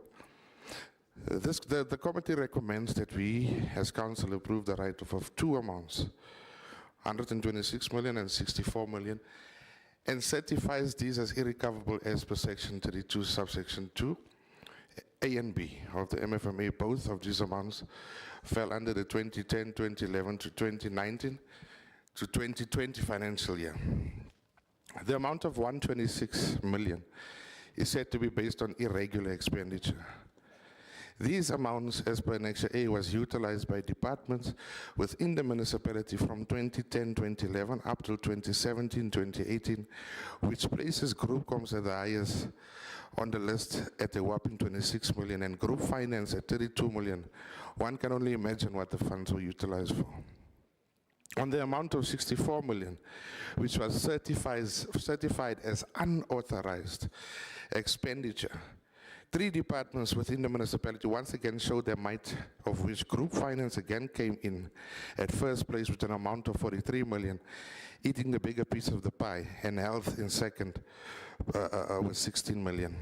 Residents within COJ have to accept reports like this above and live with the consequences of monies being wasted while they're faced with non-delivery of service and huge historical municipal debt and bills that's not even considered to be written off by revenue or prescribed, even though it's past the prescribed time periods as per the law of prescription. Residents are billed incorrectly every month by IT systems that cost the municipality millions, but still no consideration is made to enforce corrective measures to benefit residents or as so-called customers. We as the PA will ensure that we put the rights of the people first and fight up until historic debt is written off for all residents and restore the quality of life for all people within the city of Johannesburg. And those that is driven by an illusion of a dissolution, I want to say, Yala Paisa and ons Paisani.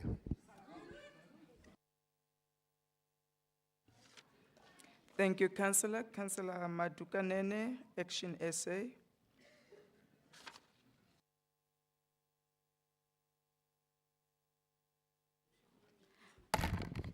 Thanks, Speaker. It's actually Councillor Mudukanene. Greetings, Speaker. Greetings to our caucus leader, Nobuhle Mthembu, and all the councillors in the House. I rise to speak on item 11 for the motivation that council certify as irrecoverable and write of irregular and unauthorized expenditure.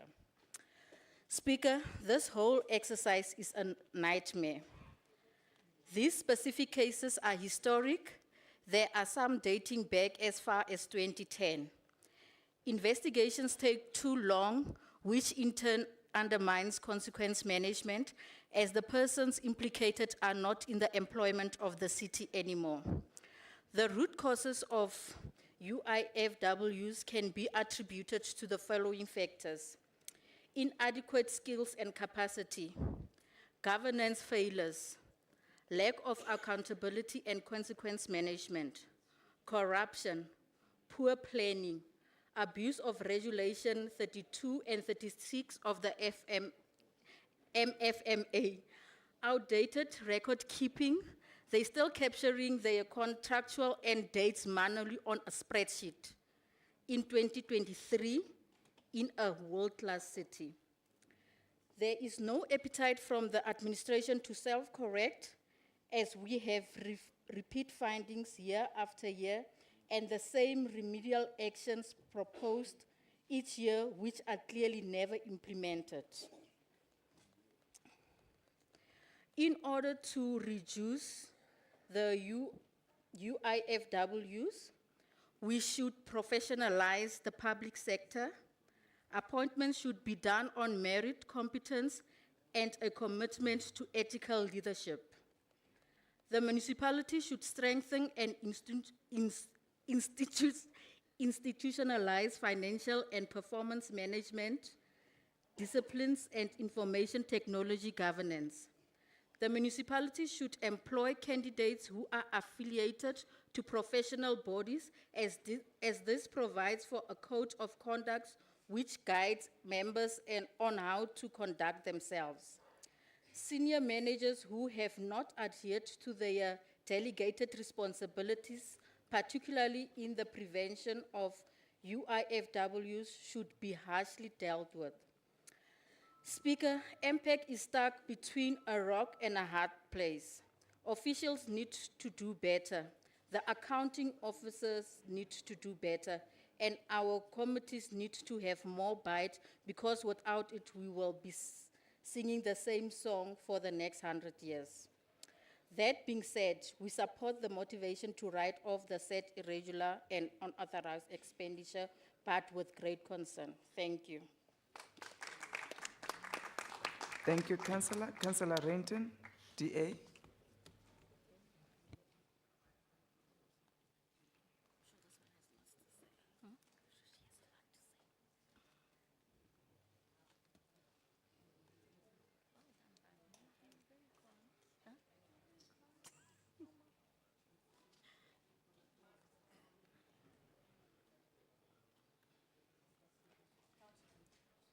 Councillor Matukanene, please switch off your mic. Thank you. Thanks. Thank you, Madam Speaker. I'm rise to speak on item 11. So what we have found and observed with these submissions is a long series of behaviors by the executive structures in this city. Some of these items go back 14 financial years. And we don't really know how this council, via impact, can actually provide effective oversight and steer the city towards routes of better performance when it takes so long for these items to come to us. So we've seen abuse of the Regulation 36 of the FMA, and we've seen some of the highest ranking officials in the city actually opt for that route instead of taking the longer route. And we've also seen some malicious behavior by some individuals who were found, and hopefully who found some kind of shortcuts which have now hopefully been stopped by better controls. But however, we still wait for the outcomes of any criminal charges that might be pressed against these individuals. We still have a problem with all of the reports coming to us and how long it takes. We have, by the time it comes to us, many of the people that have committed crimes have actually left the employ of the city, and we can't follow up. And we also still await a functioning disciplinary board, which legislation actually said that we should form already in 2014, and that is still not functional.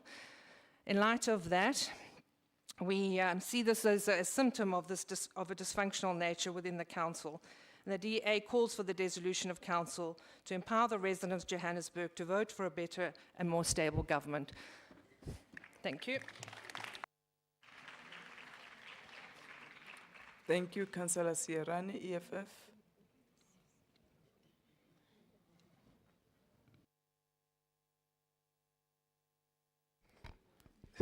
Thank you very much, Speaker. It's very unfortunate that we are dealing with the past year on this very same matter. So, it's very unfortunate that we have to concede on this matter due to the fact that role players in this foul play are no longer with the city of Joburg. Some are pensioners, while others are ancestors.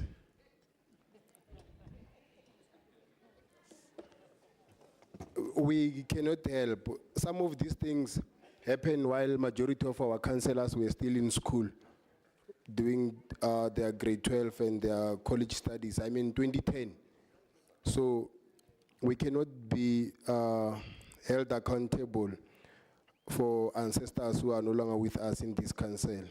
So as the EFF caucus, we therefore move with the recommendation that these fruitless and unauthorized expenditure are irrecoverable. Thank you very much. Thank you, Councillor. Chairperson Rasirute.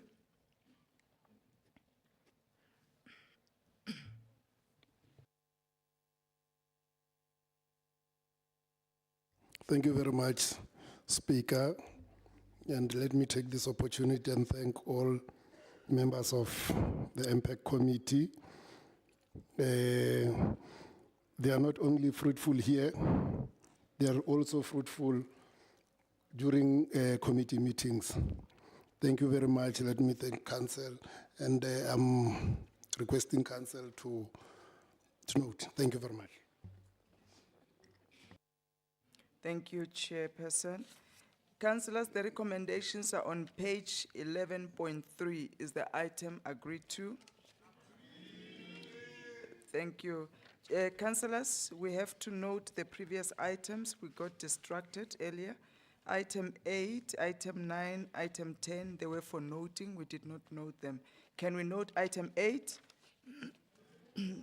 Can we also note item 9 and item 10? Thank you, councillors, for indulgence. We move into oversight reports. Item 12 is an oversight visit report of the Section 79 Finance Committee to JD House Data Center on the 9th of March 2023. Thank you. Whip of Council.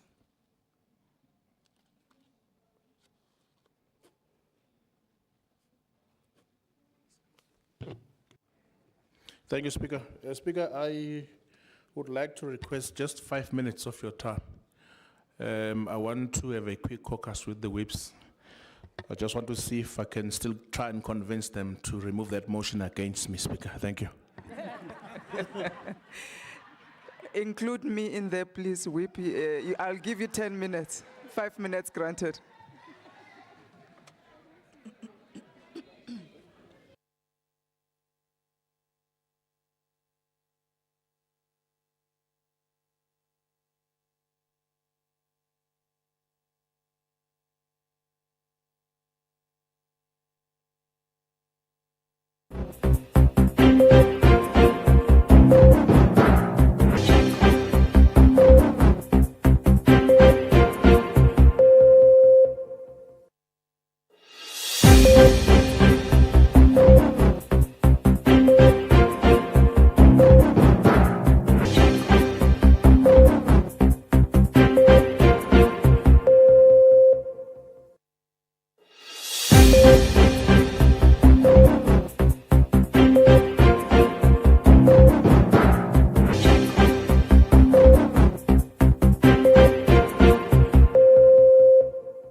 Thank you, councillors. We're just waiting for the whip to report back.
Whip of Council, you had asked for a 5-minute break. Can you kindly report back? Councillors, please sit down. We're about to start.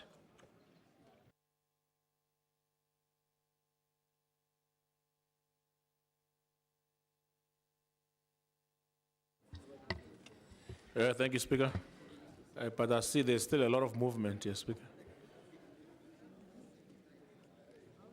You must crack the whip of Council. Indeed. Councillors, please sit down. We are ready to start. Speaker, thank you for allowing us time. We have then agreed with the whips that we are going to clap and note the oversight reports. Thank you, Speaker. That will be item 12.2. Item 28. Okay, thank you.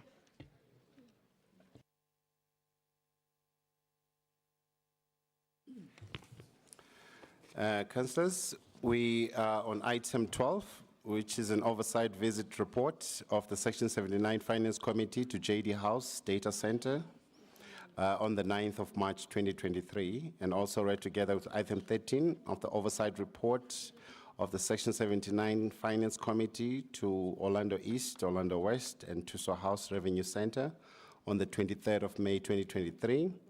Also read together with item 14, which is an oversight visit report of the HSD Section 79 Committee to a homelessness shelter at Gotse Street in Hillborough on the 28th of February 2023.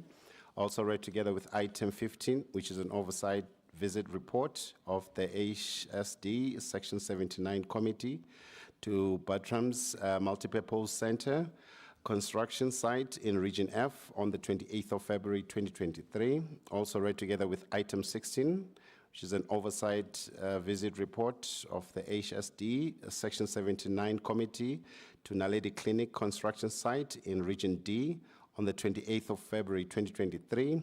Also read together with item 17, which is an unannounced oversight visit report of the HSD Section 79 Committee to a construction site for Braamfontein Clinic in Region F on the 1st of June 2023. Also read together with item 18, which is an oversight report of the Transport Section 79 Committee on an oversight visit of JRA Traffic Management System on the 11th of May 2023. Also read with item 19, which is an oversight report of the Transport Section 79 Committee on oversight visit to the Metro Bus Mill Park Depot on the 11th of May 2023. Also read with item 20, which is an oversight report of the Transport Section 79 Committee on oversight visit to the Metro Bus Village, the main depot on the 11th of May 2023. Also read with item 21, which is an oversight visit of Section 79 Public Safety Committee to the Jabulani Fire Station on the 15th of May 2023. Also read with item 22, which is unannounced oversight visit of the Section 79 Public Safety Committee to JMPD offices in Midrand on the 18th of April 2023. And also read with item 23, which is an oversight visit of the Section 79 Public Safety Committee to the Langlegte Licensing Center on the 23rd of June 2023. Also read with item 24, which is an oversight visit of Section 79 Public Safety Committee to the Midrand Fire Station on the 18th of April 2023. Also read with item 25, which is an oversight visit of the Section 79 Public Safety Committee to Protea Glen Fire Station on the 15th of May 2023. Also read together with item 26, which is a joint oversight visit of the Section 79 Public Safety and Corporate and Shared Services Committee to the MASH project of on the 18th of May 2022. And also read with item 27, which is an oversight visit of the Committee on Gender, Youth, and People with Disabilities to Region D, Pimville Skills Development Center on the 16th of March 2023. Also lastly read with item 28, which is then oversight visit of the Committee on Gender, Youth, and People with Disabilities to Region D, Deep Kloof Skills Development Center on the 16th of March 2023.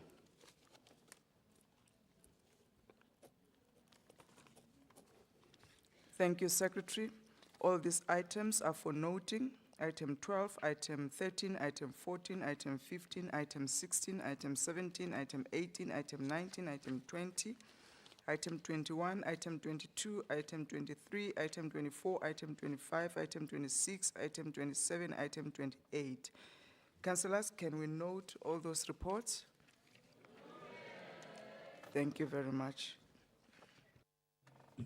We move to item 29, which are terms of reference for Section 79 Transport Committee. Councillor Ndlela.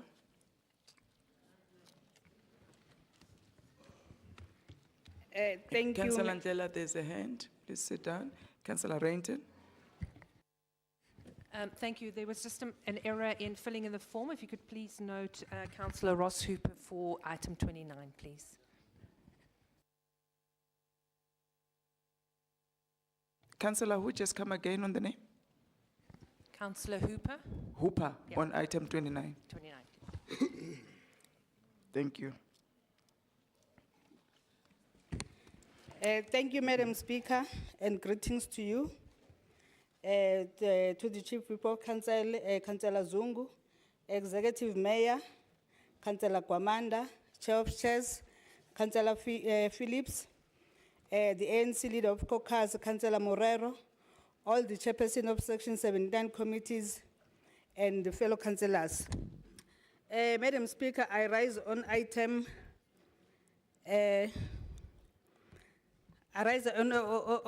of Section 79 committee on the terms of reference. Madam Speaker, the report outlines the terms of reference for the Section 79 committee of the City of Johannesburg Council with the objectives of ensuring a well-governed and managed city.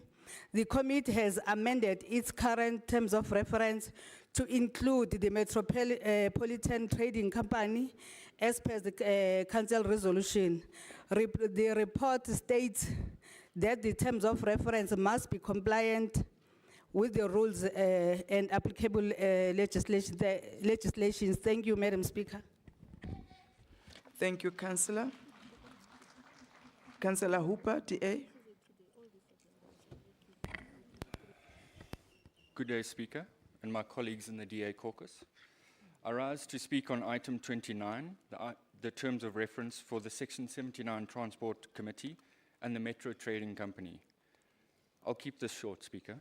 Speaker, the DA would like to state and reiterate our formal dissent on this item.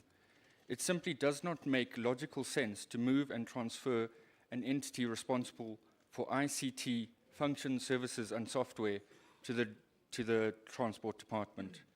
We await a practice note or directive from the city manager to explain how MTC will operate within the structures and decision-making processes of the city's public transport department. Speaker, this is a symptom of the dysfunctional nature of our Johannesburg Council. Accordingly, we, the DA, are calling for the dissolution of council to empower the residents of Johannesburg to vote for better and more stable government. I thank you. Thank you, Councillor. Councillor Komani, EFF.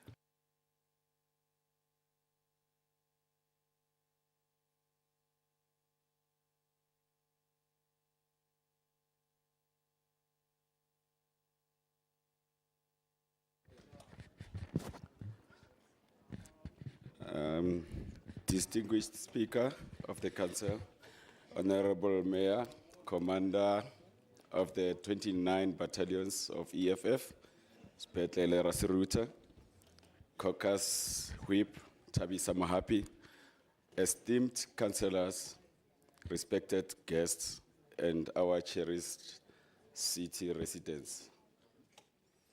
I stand before you today with great pride and optimism as we come together in an effort to build a prosperous city that will prioritize our residents.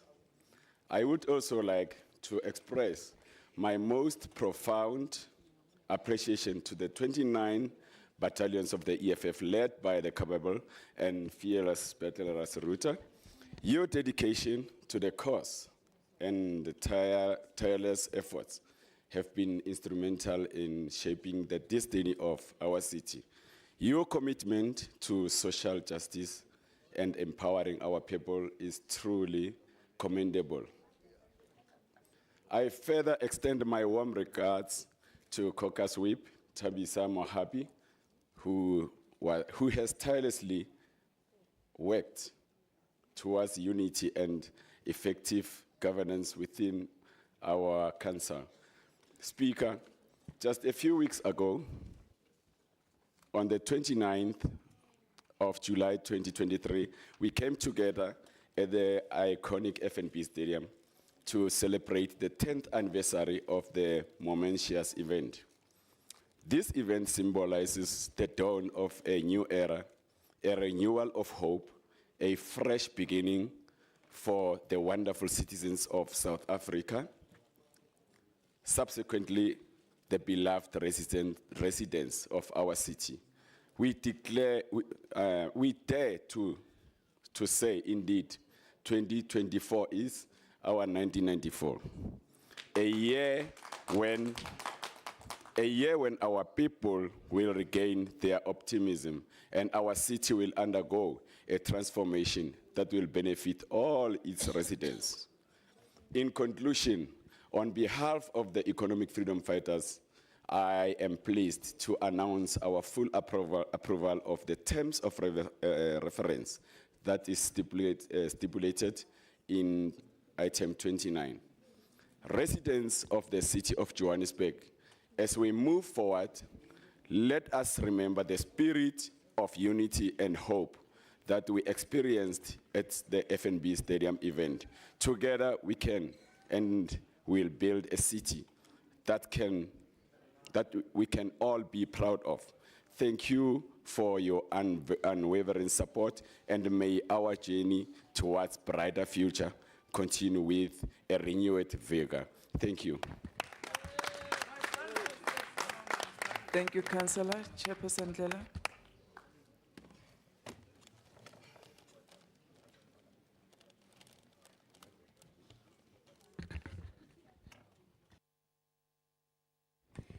Thank you again, Madam Speaker. The committee requests that the council approve the amended terms of reference. Thank you. Thank you, councillors. The recommendation is on page 29.2. Is the item agreed to? Thank you, agreed.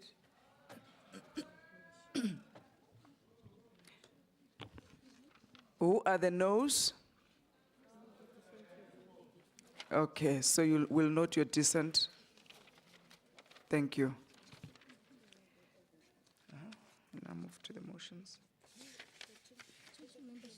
We've done it already.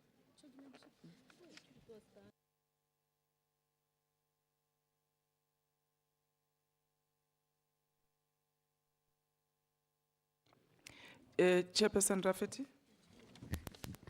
Thank you, Madam Speaker. At this point, the Patriotic Alliance would like a 5-minute caucus break, please. Okay, thank you.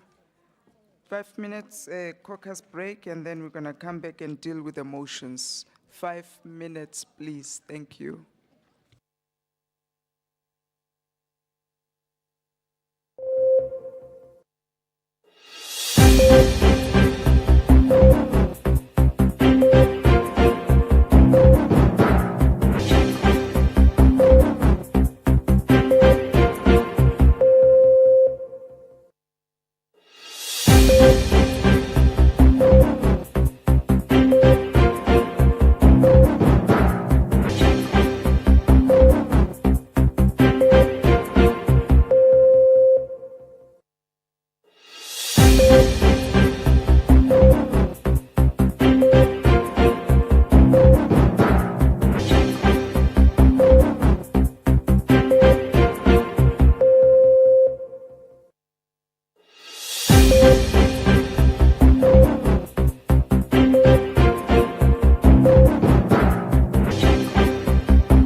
Thank you, councillors. Can we resume our meeting?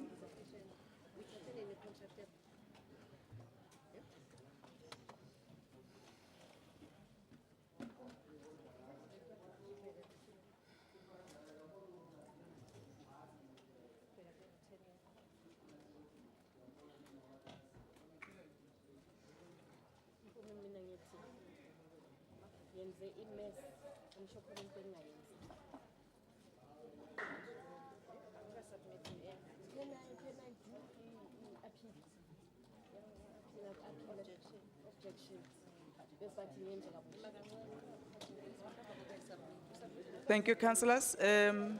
Chairperson Rafiti, you asked for the caucus break. Can you report back?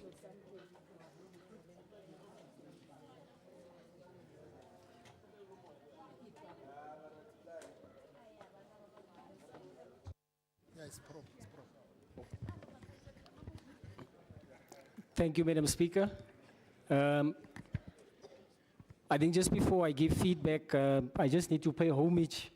It just struck me earlier that today is also 3 years since the passing of one of our councillors, Basil Douglas, former councillor Basil Douglas. Hy sal aan hom graf draai as ek niks gesê het vandag nie. He's been a mentor, he's been my teacher at school, so yeah, he played a very big role in politics and most of our lives. So just had to add that. Madam Speaker, with your indulgence and indulgence of the House, I would request that we elevate motions 7, 8, and 9, respectively, please.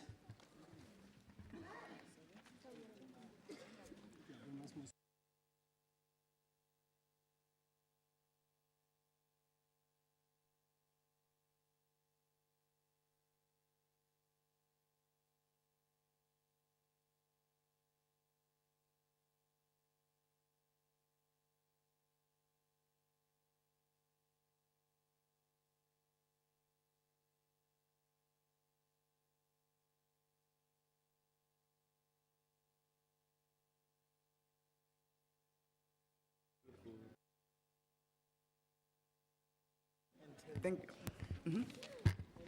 Sorry, Madam Speaker, and 10, motion 10. The 7, 8, 9, and 10, just 1 minute. Yes, that's correct.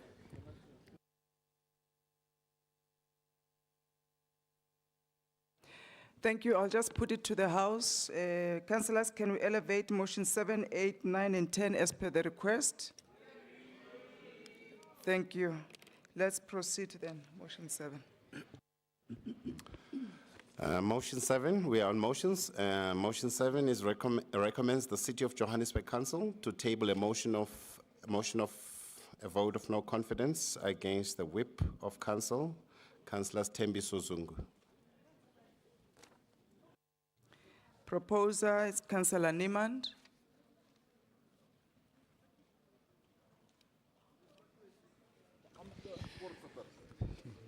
Good day, Madam Speaker, and thank you for allowing me the chance to table this motion. When I first submitted this motion back on 11th of April 2023, I really did not think it's going to take 3 months for the motion to serve in council. But be that as it may, it is where we are. But back then, I believed that the whip of council is not fit for his position.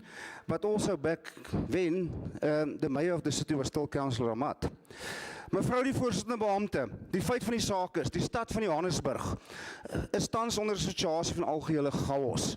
Ons het 'n raad wat kort 'n nuwe uitvoerende bestuur verkies, politieke partye wat perde veilings hou vir posisies en mag.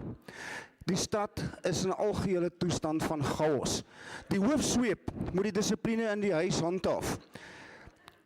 Maar dit gebeur nie.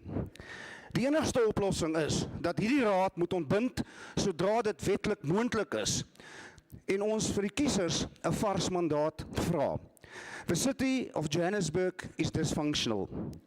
I hereby withdraw my motion against the whip as it will serve no purpose because we will just be playing merry-go-round with a dysfunctional system. I thank you. Thank you, Councillor Niemand. The motion is withdrawn. Next. We move to motion 8, which recommends the City of Johannesburg Council to table a motion of no confidence against the Executive Mayor, Councillor Kabelo Gwamanda. Proposer, Councillor Majola.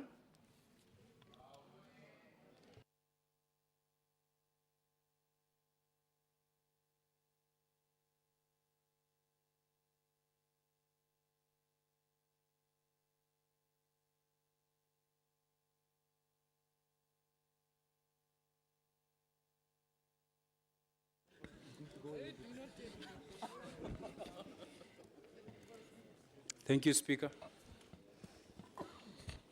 Where's my motion? It's here.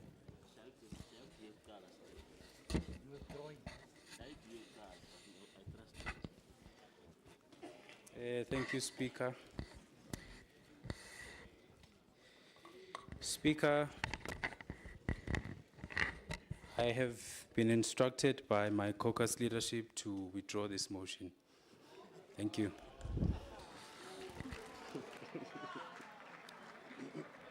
Councillors, please. There is no boy in this house. The councillor who's shouting there is out of order. Can we move to the next item? Motion 8 has been withdrawn. We move to motion 9, which is recommending the City of Johannesburg Council to table a motion of no confidence against the Speaker of Council, Councillor Colleen Makubele. Proposer, Councillor Homer. She's not here. Oh, sick leave, maternity leave, yeah. The seconder, please proceed, Councillor Sifumba. Thank you very much, Speaker, and greetings to the entire House. Speaker, I stand before this House to hereby inform this House that, not as my former colleague who said he was instructed, but I wasn't instructed. However, Councillor Echenso Njuko, is there a point of order?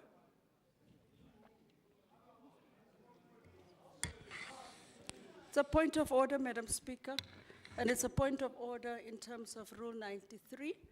We are requesting and we are asking for a motion without notice for this council to be dissolved. And new elections be called within 90 days. Councillor Enchozuko. Thank you so much. Councillor Isifumba, please proceed. based on that fact. Speaker, from where I'm standing, I don't see any reason why we should continue as the City of Johannesburg and play, this merry-go-round with leaders moving up and down positions. This is clearly a symptom of the dysfunctional nature of this council. Accordingly, we, the DA, are calling for the dissolution of this council to empower the residents of Johannesburg, for them to vote for a government and a better one and a more stable government. Thank you, Speaker. We withdraw this motion.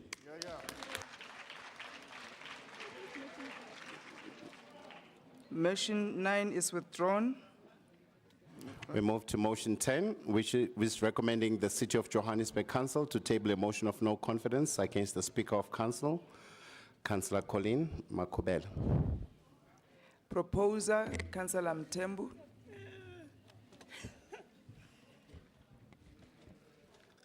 Somlongo Nyabonga. As my colleagues have alluded, now ukulumile that it's Women's Month. Woman to woman, I don't want to put you under this pressure and the stress. So as Action SA would like to withdraw this motion.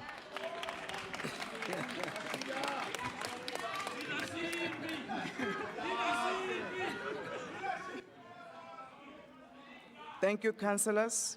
Motion 10 has been withdrawn. We will now proceed with the first motion.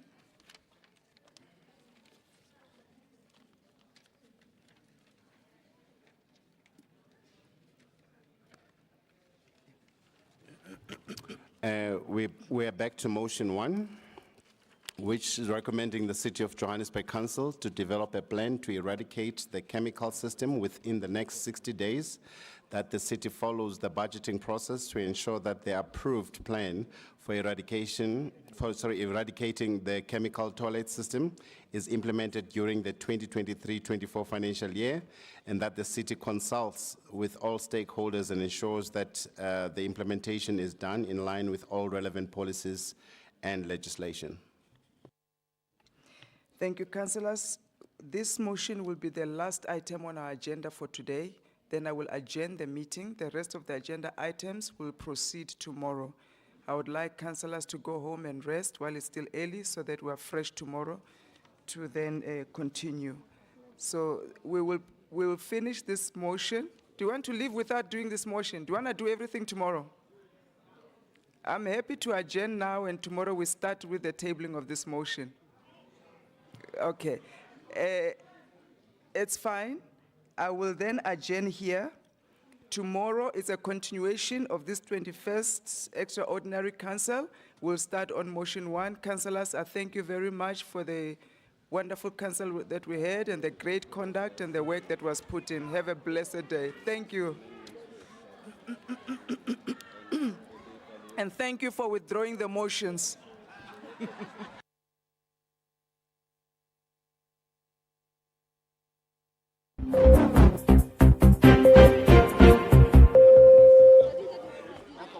We are happy.